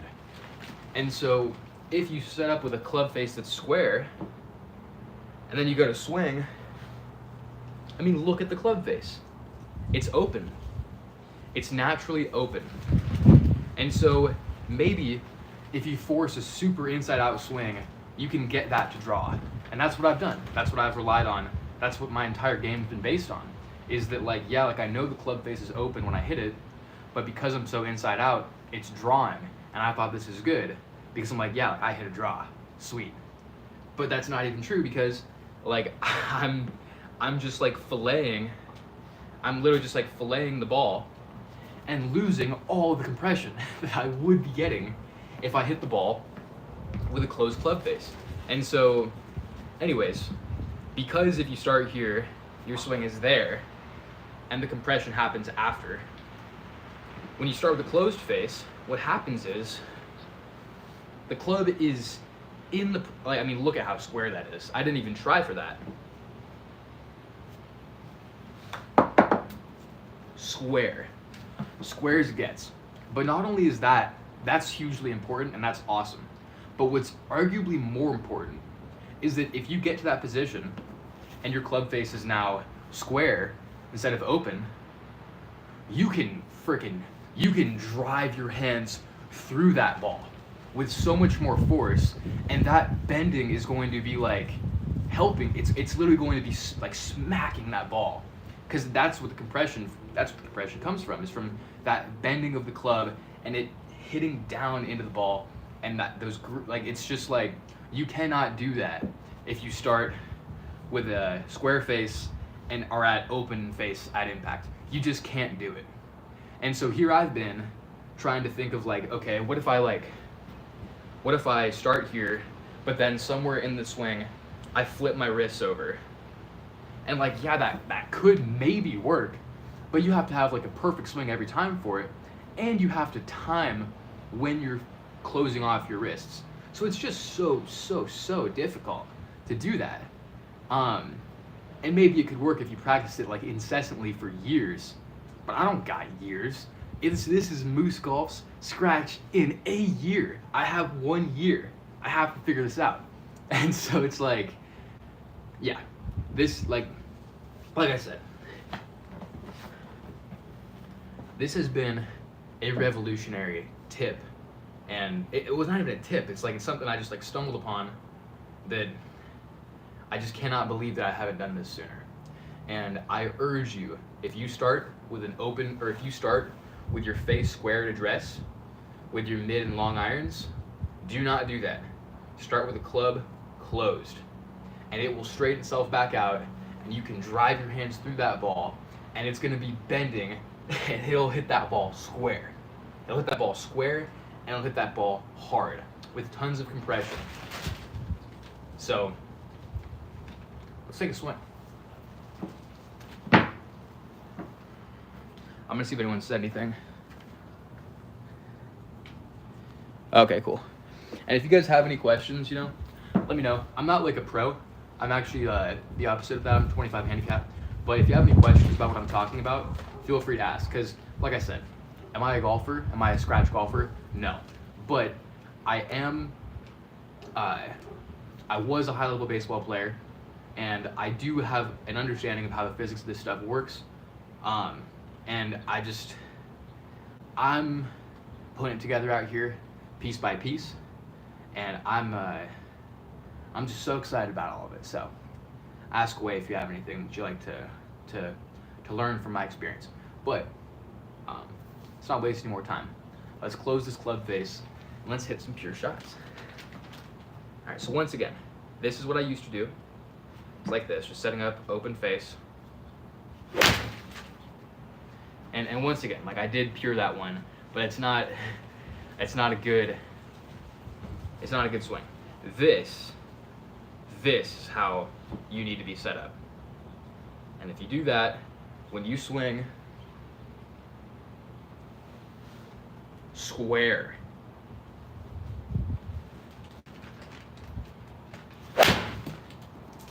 God, did you hear it? Like, that is crazy. That ball was fucking pounded. And I didn't swing that hard. Like, that's not a hard swing. That's a super smooth and easy swing. And that ball probably goes 240, maybe even more. Like, that ball probably goes, my stock yardage was, if not greater, which is just like, it's just fucking incredible, dude. It's incredible. Let's do it again. Okay. Close club face. Open at impact. Not open, sorry. Square at impact. Close to the start.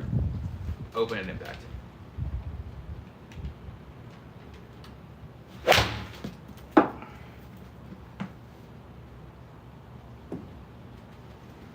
It's just so incredible.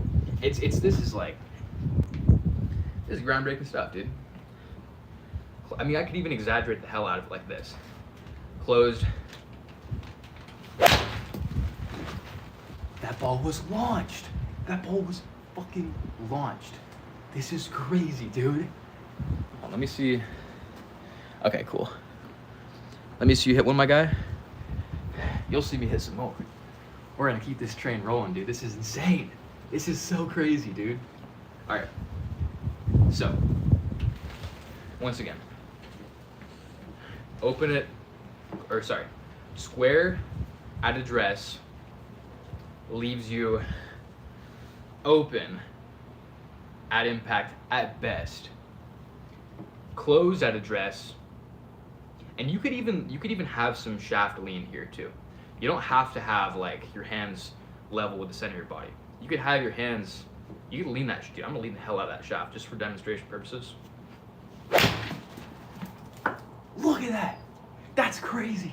Dude, that is so crazy. All right. And just to reiterate, I learned this last night, and today's the first day I'm trying it, and it actually works. So this is like, I'm learning this stuff in real time. You guys are seeing me being hyped about it in real time. It's just so exciting, dude. Let's keep going. All right. Closed face at address means square face at impact.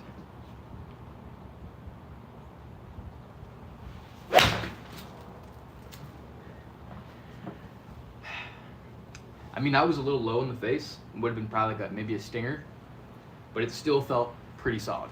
And it went, I mean, as you can guess, it went dead straight. It went dead straight, dude. That is incredible.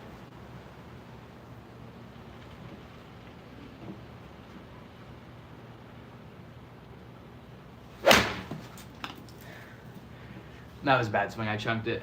But once again, if you had to guess where the ball went, well, you could probably guess where it went. It went straight.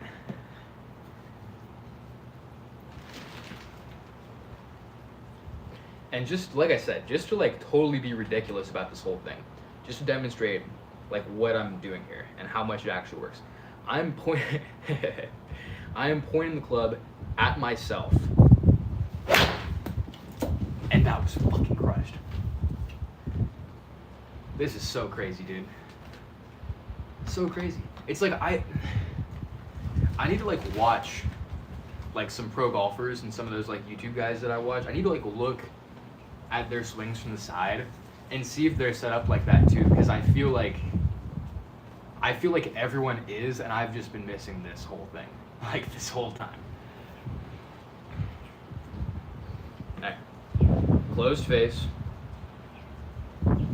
Open. Let's do a smooth one.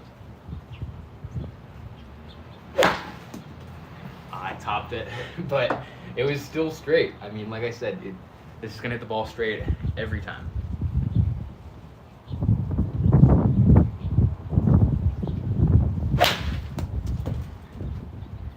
No. My blister's getting worse, dude. That sucks.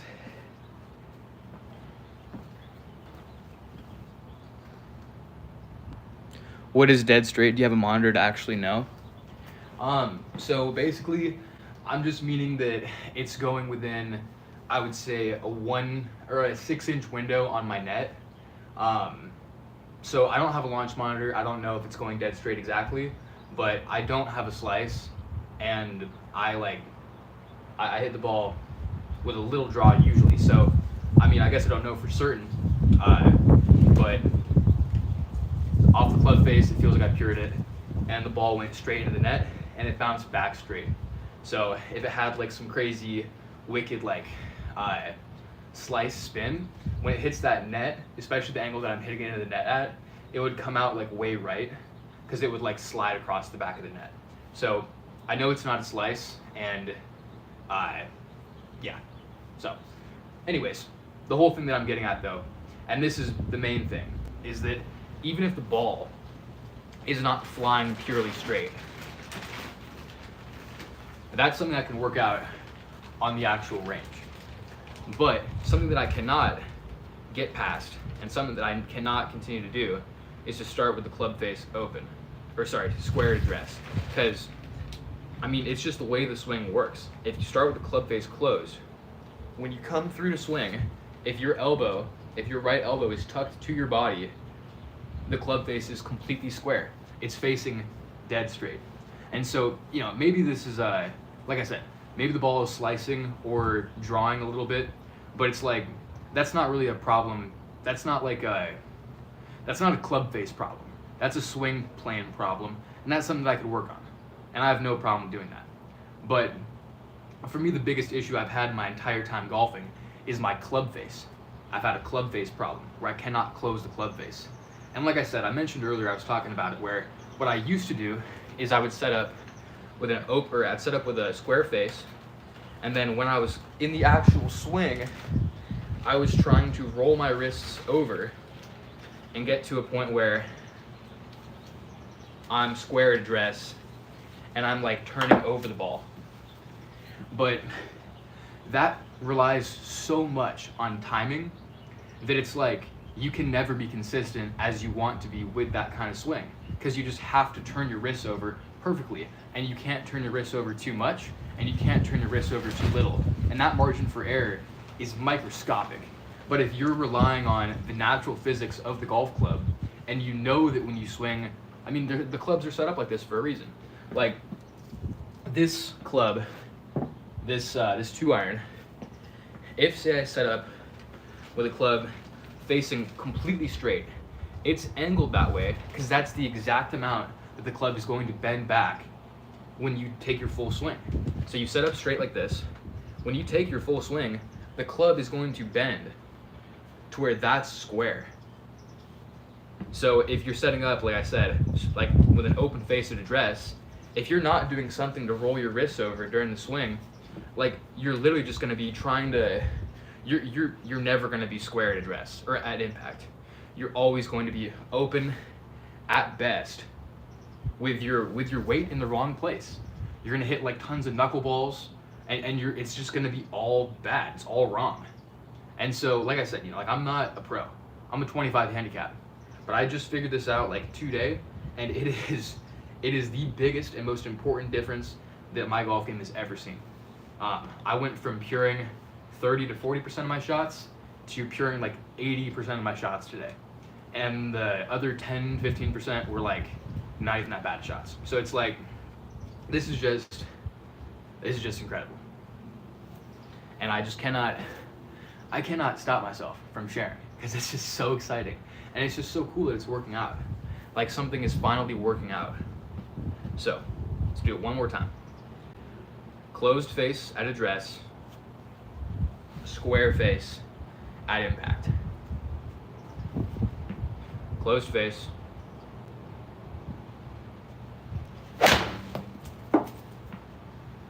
Flushed. And so also with that one did hit a little bit on the right side of the net, but it bounced back to the left. So that one had a little bit of a draw spin to it, and it started a little bit right of center. So that's what I'm saying when I say like it's dead straight, is that I know my shot shape pretty well, and I know that with that swing, that shot would have been a little draw, and it started a little bit right of where I wanted, so perfect. All right. So much unnecessary motion in the hands to make that setup work. I mean, honestly, like, I feel the opposite, because what I used to do is I don't know do you mean like when I set up with my hands closed, is that too much hand motion, or is the other one too much hand motion? Because this one, I feel like, completely removes like all my thoughts about my hands and just makes it so that I can just focus on the swing. Whereas the other one, if my hands were open, or if I had this club face square, if I do this, then I have to do so many things with my hands to get things square at impact. Whereas with this, I literally don't have to think about any of that because it works itself out. I just start with the club face closed. And yeah, that's pure strike. And like I said, like I literally have been so disgustingly inconsistent with my striking for the last like 3 weeks, to where like all these shots, I mean, I would have been happy to hit like that shot right there. That would have been like my best strike of the day, like even yesterday or 2 days ago when I was out here. So it's just like, I wish you guys could see how bad I was. Like, you said I need a new mat. That's exactly what I'm saying, dude. Before today, every single, like, I was chunking this mat so hard that it's completely ruined.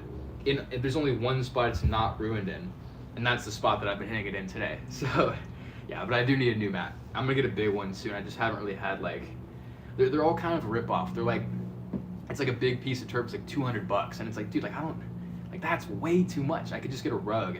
But anyways, I'm gonna gather some balls real quick here, and we'll take some more swings. But I'm not gonna do a whole lot more, because like I said, my blister is getting pretty irritated, and I don't want to be like unable to swing tomorrow or something. So, all right, I'm gonna get a different club too. This has been my 2-iron or my 1-iron. Oh shoot, this is my 2-iron. That's funny. They are, but that's the move, is the more expensive one. Yeah, I'm just kind of cheap. I just feel like I can get like I've seen like on like Facebook, I've seen some that are like, I don't know, like $70 or $80, but then like, you know, the person never responds or they're sold or something. But like, I feel like I could just find one like that if I'm a little more patient, or I could just make one. Yeah, I don't know. Like I said, I'm pretty cheap about that stuff. These clubs that I'm using are from the 90s. They're my girlfriend's dad's clubs, and my driver is a $25 driver from the 90s as well. So I try to cut corners on spending when I can, especially with golf equipment, because it can get very expensive. But I do trust that those like thick ones are the move. I just want to see if I can find one for cheap. All right, 6-iron, and we're just gonna do the same thing, even more exaggerated with this one almost. Gonna start with that club face closed at address, and when I swing, look at that, dude. It's perfect. It's exactly facing where I'm aiming. All right, so club face closed.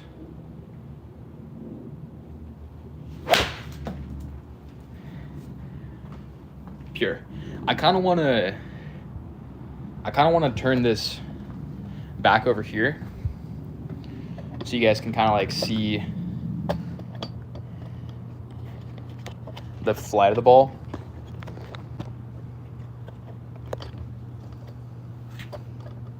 I'm gonna do that, yeah.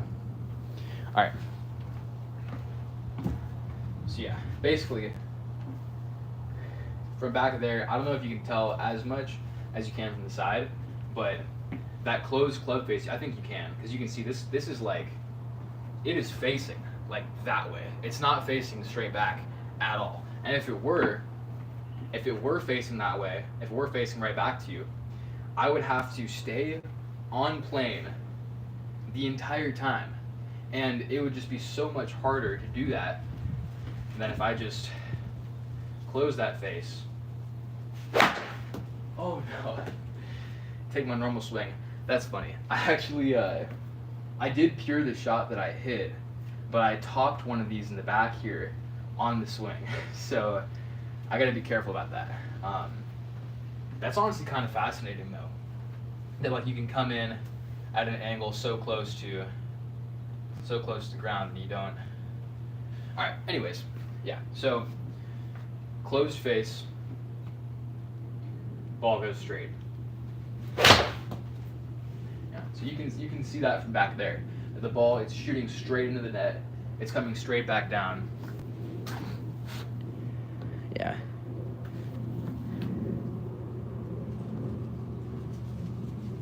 I did the same thing with my driver until I fixed my grip. I changed my hands were and completely fixed the slice. Okay, that's fire. But the thing is, you know, like I gotta say, like, I never, like, so I came from baseball, and all baseball players have a slice, just because it's the way that it works out at the beginning, right? And so, I hated that I had a slice because it's just so ugly. Like I wanted a fade. Like it's one thing if you have it's one thing if you have a fade, but if you have like a bad slice, I just hate it. I hate the way it looks. I hate the way it plays. I didn't want to have to play that. Like I just wanted to be able to hit the ball, you know, straighter. But ideally, I wanted to hit a draw because draws just look so fucking sexy, and they look like it looks cool. There's added distance. There's benefits to hitting a draw, and so I like forced myself to hit a draw at the very beginning. Like I did all kinds of things to make sure that I wasn't like gonna slice the ball. And so now because of that and because all these things that I'm doing wrong, what's happened is that with my driver, like I'm basically like I'm swinging from the ground up, like I'm doing that part right, but I'm basically like hooking, like I'm like pulling the driver around, like I'm hooking the ball. And so what happens is like my misses, they're like these really weird, like almost like top spin. It's like I'm topping it, but I'm not. It's like I'm like hitting these like low line drives that like curve left slightly, and they're just gross. Either I do that or I like top it or I hit it sky high. But yeah, so that's been my main problem, is just like that my driver swing and every club has become like this like weird like hooking motion so I can get that club face square, because I used to start with it open and then it wouldn't be squared or it wouldn't be squared impact. So sorry, that was a lot of yapping. I thought that was going to be a little more concise. But yeah, all right. Dead straight, dude. That's so sick. Yep. Yes, sir. Alright. I wish I had a launch monitor, dude. That would be so sick. But they're a little expensive, and I will get one eventually, but I haven't been working very much. I'm self-employed. I have like a little business that I do, but I've been like kind of not doing it because I've been golfing. I've been like taking a bunch of time away from my business to golf, and so I have like no money right now, but I will soon because I just got back to work, and my work is good. Like I can make a good amount of money. So once I get a little bit more of a savings, I think I'm gonna try and get like the MLM too, because those look so sick. All right.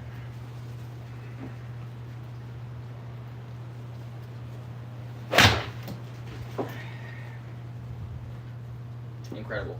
It's like I wish you guys could have seen like everyone who's in here, because there's like 60 people when I just looked. Everyone who's in here, like I don't know how many of you guys were in here the last times I've been live, but usually I'm literally topping and thinning and everything in the bottom corner of the net. I'll try and do it just so you guys can see. Like I'll try and do my old swing. This is it. Okay. Of course I pured it, but like let me do that again, because that's not usually what happens.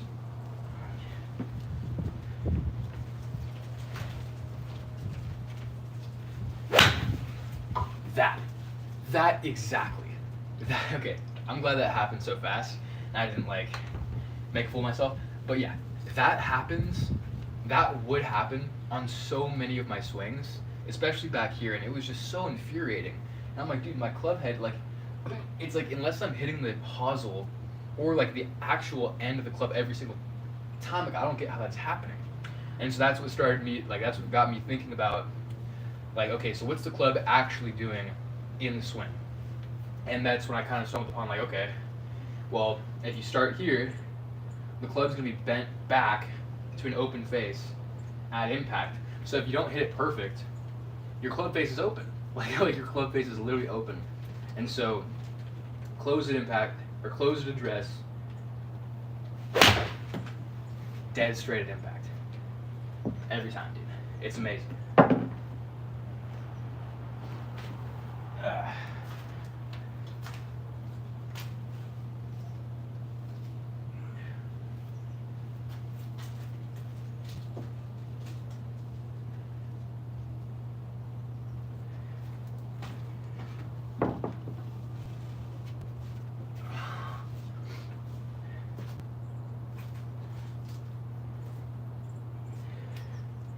I kind of like that angle, the one from over here where you guys can see like straight down.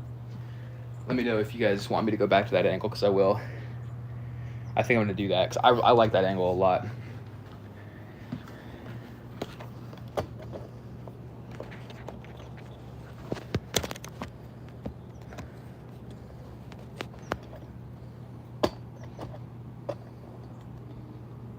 Cool. Alright, so that was 6 iron. I'm gonna get a different club. Ooh, that'll be good. We're gonna do the 8. 8 will be a lot of fun, especially like with this drill.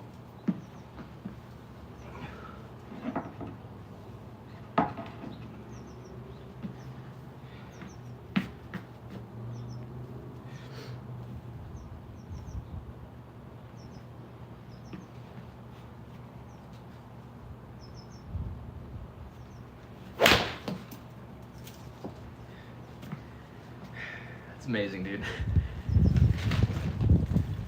All right.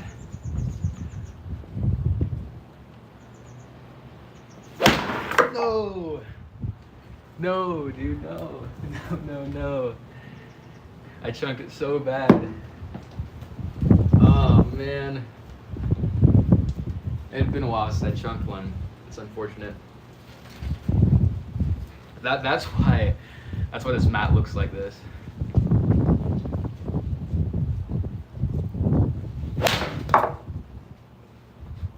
Just hit so well, dude.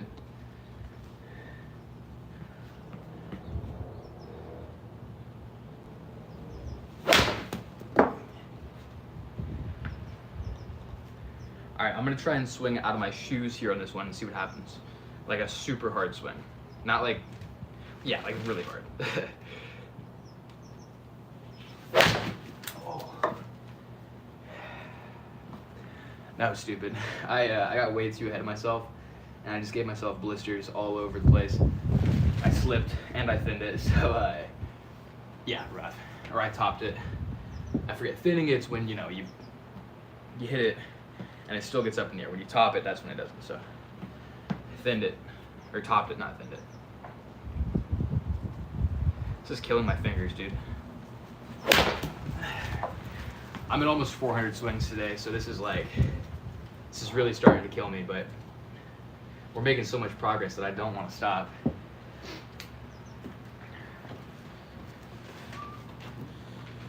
All right. So yeah, once again, just to reiterate, like what we're working on here and what we're really doing is I'm fixing my address problem, where I would address the ball like this. And that would work pretty well. But it doesn't allow you to like really swing through it, because you like can't get the club face back closed. So and that's another thing too, you know, is like my half swings and like my sand wedge and my clubs don't bend that much. They're really good. Like I'm really good. I'm like deadly with the sand wedge. Like I hit the sand wedge perfect or close to perfect like 80% of the time. But the other clubs that are longer that bend, I've had this problem the entire time I've golfed with them because I'm just not swinging the club right. I'm not addressing the ball correctly. And so basically, yeah, that's the whole thing, is that I used to set up like this and just hope that I would get on that right plane at the point of contact. But now I'm setting up like this and just freely swinging and letting the club open itself up at impact.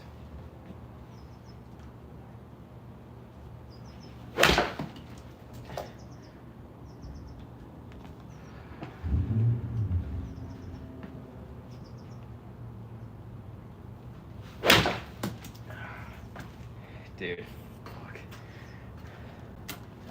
I think I gotta call it soon. My hand is torn up, dude. Yeah, okay. So, that's what 300 or 400 swings will do to your hands. I'm just gonna finish these balls and then I'm gonna call it. But I'm gonna get a different club because this is a little hard to swing right now.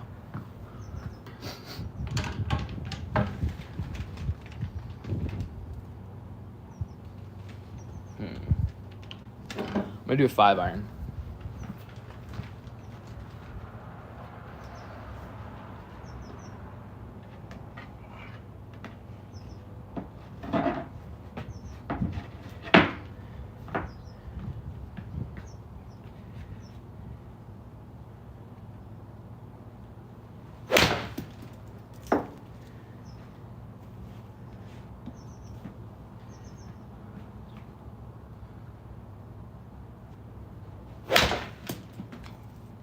Ooh, that's bad balance, but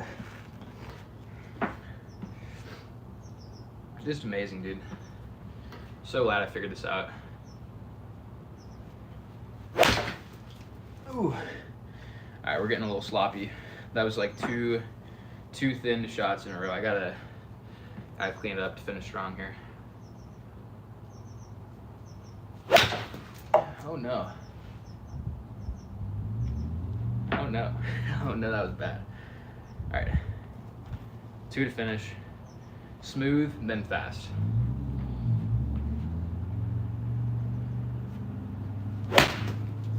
Oh geez, dude. That was so bad.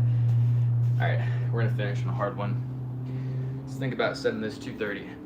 It's 5-iron. I usually hit it like 190. Let's think about if we had to send this 230.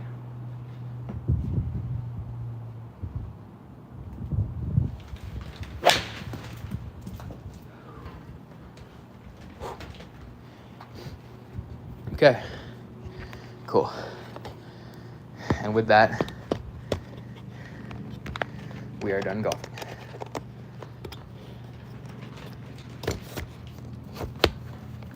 Ooh. Just gonna chill for a bit, let my hands recover, then I'm gonna get to work. But this was a truly revolutionary session. I went from, I got no words, dude. That was incredible. I just had the best session I've ever had.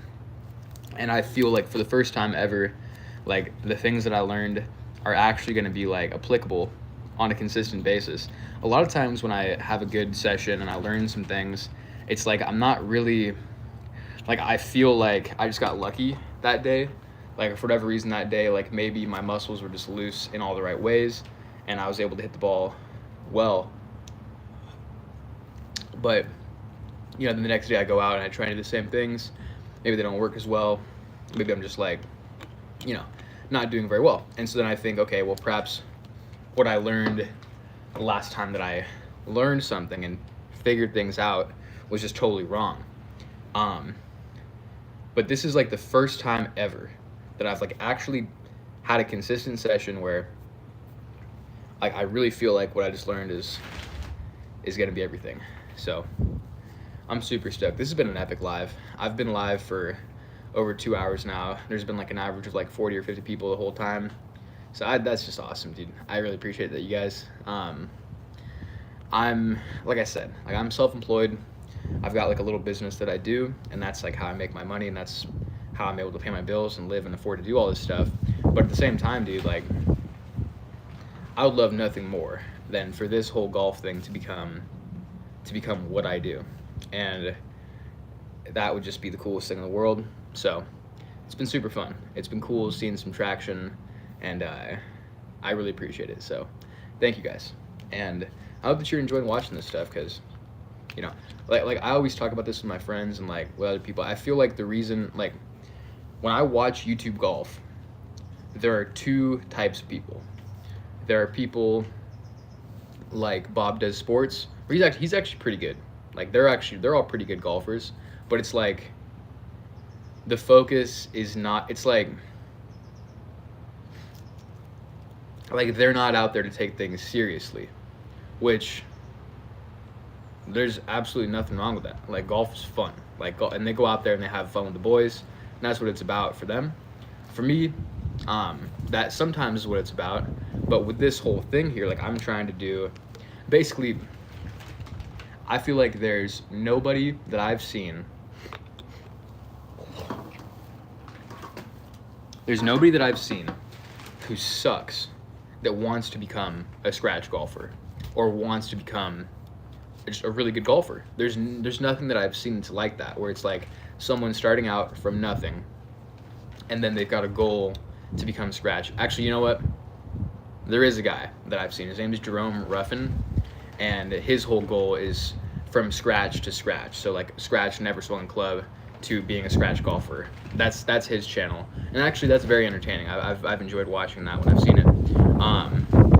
But I just feel like it would be kind of a fun thing to be like scratch in a year, and 6 months in, here's where I'm at, or 5 months in, here's where I'm at. 3 months in, I posted my first breaking 100 video, so that was really cool. I broke 100 for the first time after about 3 months, but like I said, I played baseball, so like I'm not starting from zero as far as knowing how to swing a club, but I probably, in those first 3 months, I probably averaged 3 full rounds a week. So 3 rounds,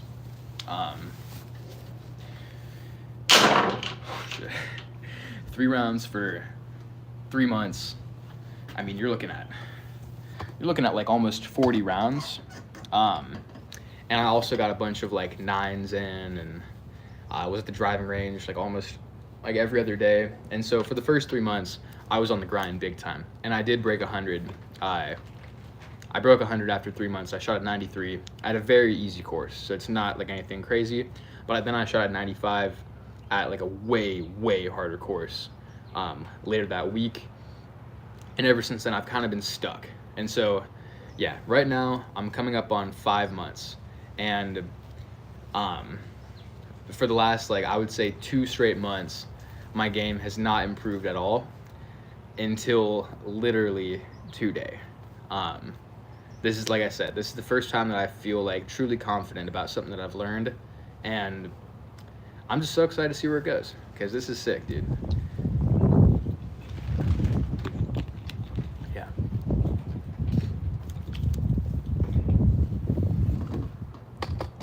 What do you guys handicaps? How long did it take you to break 100? What are your favorite aspects of golf? I'd be curious to know. I'd also love some interaction, because I've been talking to myself for like a while now.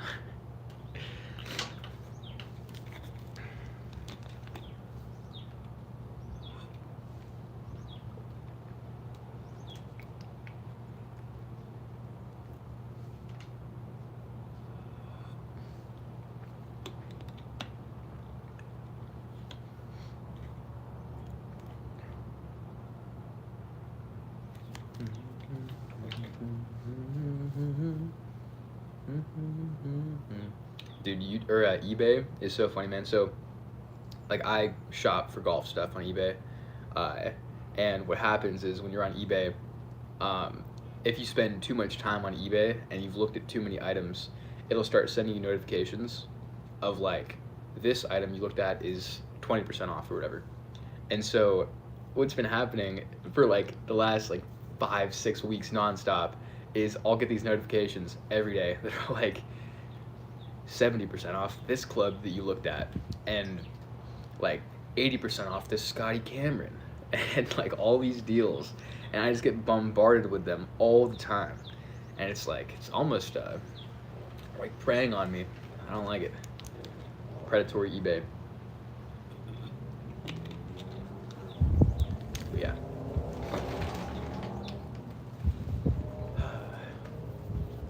It's too bad. I wish I could just golf like that's my hand right now. It's not that bad, but I wish I could golf like all day and not worry about messing up my hands. But unfortunately, I can't really do that. I used to have this little putting setup inside that was super fun, where I would have like these little like tops of jars, like mason jar lids, and I would like have a little putting course inside my house, and that was super fun. I really like doing that, but I don't want to do that like on live. That's pretty boring. But I don't know. This is also pretty boring what I'm doing right now, so I guess you know.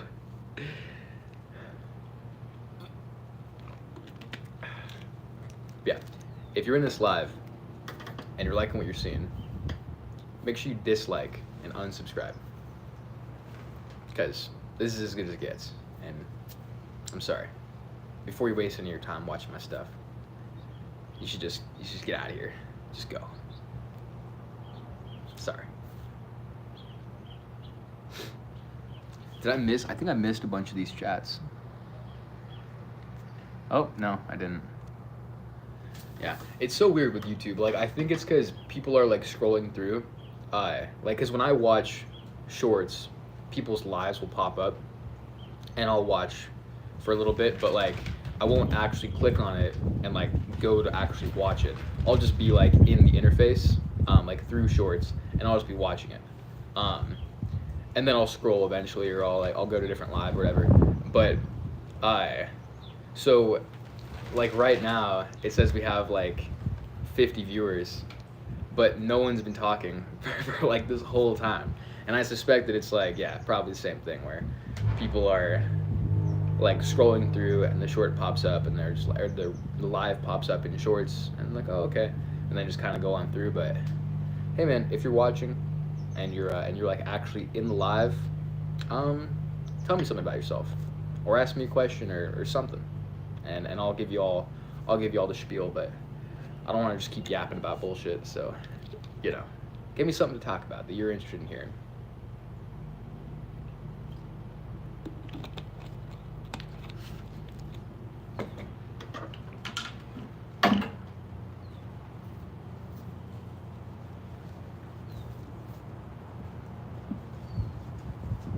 You guys like these clubs? I feel like these clubs are awesome.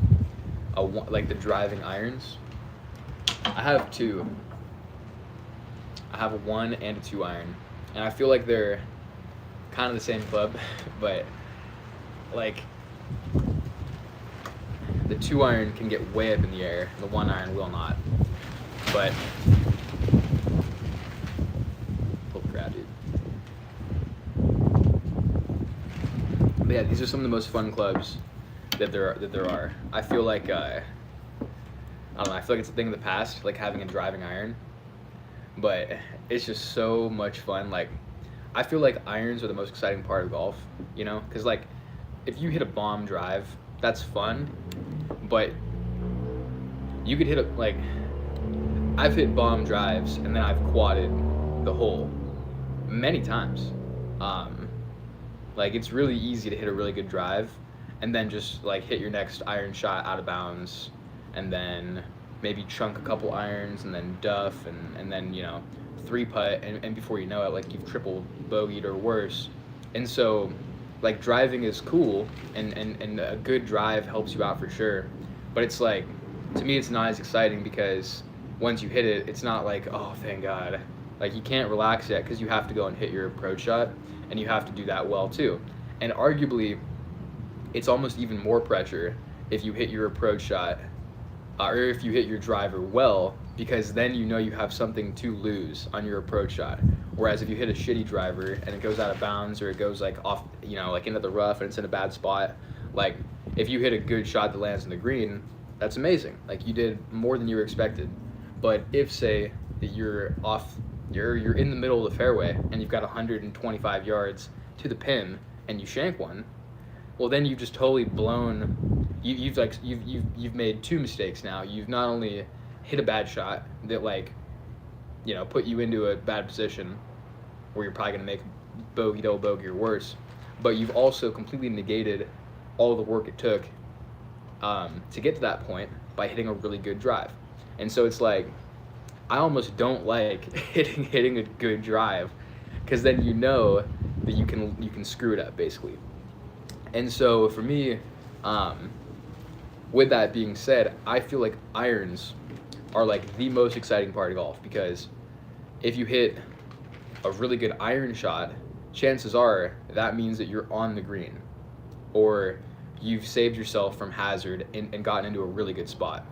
And so like that to me is so exciting. And so when it comes to like I don't even have a wood in my bag. I got rid of my woods because it's like they don't even help me. Like I also suck with my woods, so I'd say that's part of it. But I got rid of my woods, and now I have these 1 and 2 irons because they go the same distance as my wood, but the feeling of puring a 1 or 2 iron and having it sail like 240, 250 and landing on the green from like 240 away, like that feeling is like crack. Like it's crazy. And like I'm not a very long hitter, but like to be able to take like making a layup out of the question. Okay, so here's another part of it too. If you have a wood and you mishit it, like it's almost like you're mishitting it with a driver. It's like the same sort of thing. Like the ball is gonna just squirrel way left or right. It's gonna slice. It's gonna cut. It's gonna do all the things that you don't want it to do, and you can wind up in a horrible position. And that club head's heavy. It's a big club head, and so that ball speed's gonna be crazy with a wood or a hybrid. And so I just feel like maybe it's just like a logical fallacy, but it's like I feel like it's way easier to hit a ball square and straight with an iron than with any sort of wood or hybrid that you might have. And like I said, maybe that's just like a logical fallacy that I have, that that seems like it because I've hit so many woods bad. But I just feel like it's easier to keep the ball in play with a 1 or 2 iron than it is with a wood. And so, yeah, I got rid of my woods, and I now have my whole set is 60-degree sand wedge, pitching wedge, 9, 8, 7, 6, 5, 4, and then I have 3 iron, 2 iron, and 1 iron, and then driver and putter for my 14. So it's literally all irons and then my driver and putter, which is, well, and wedges. But it's just so much more exciting, I feel like, because all those clubs, like I love, and all those clubs I get so hyped about when I hit a good shot with them. So that's the way I feel.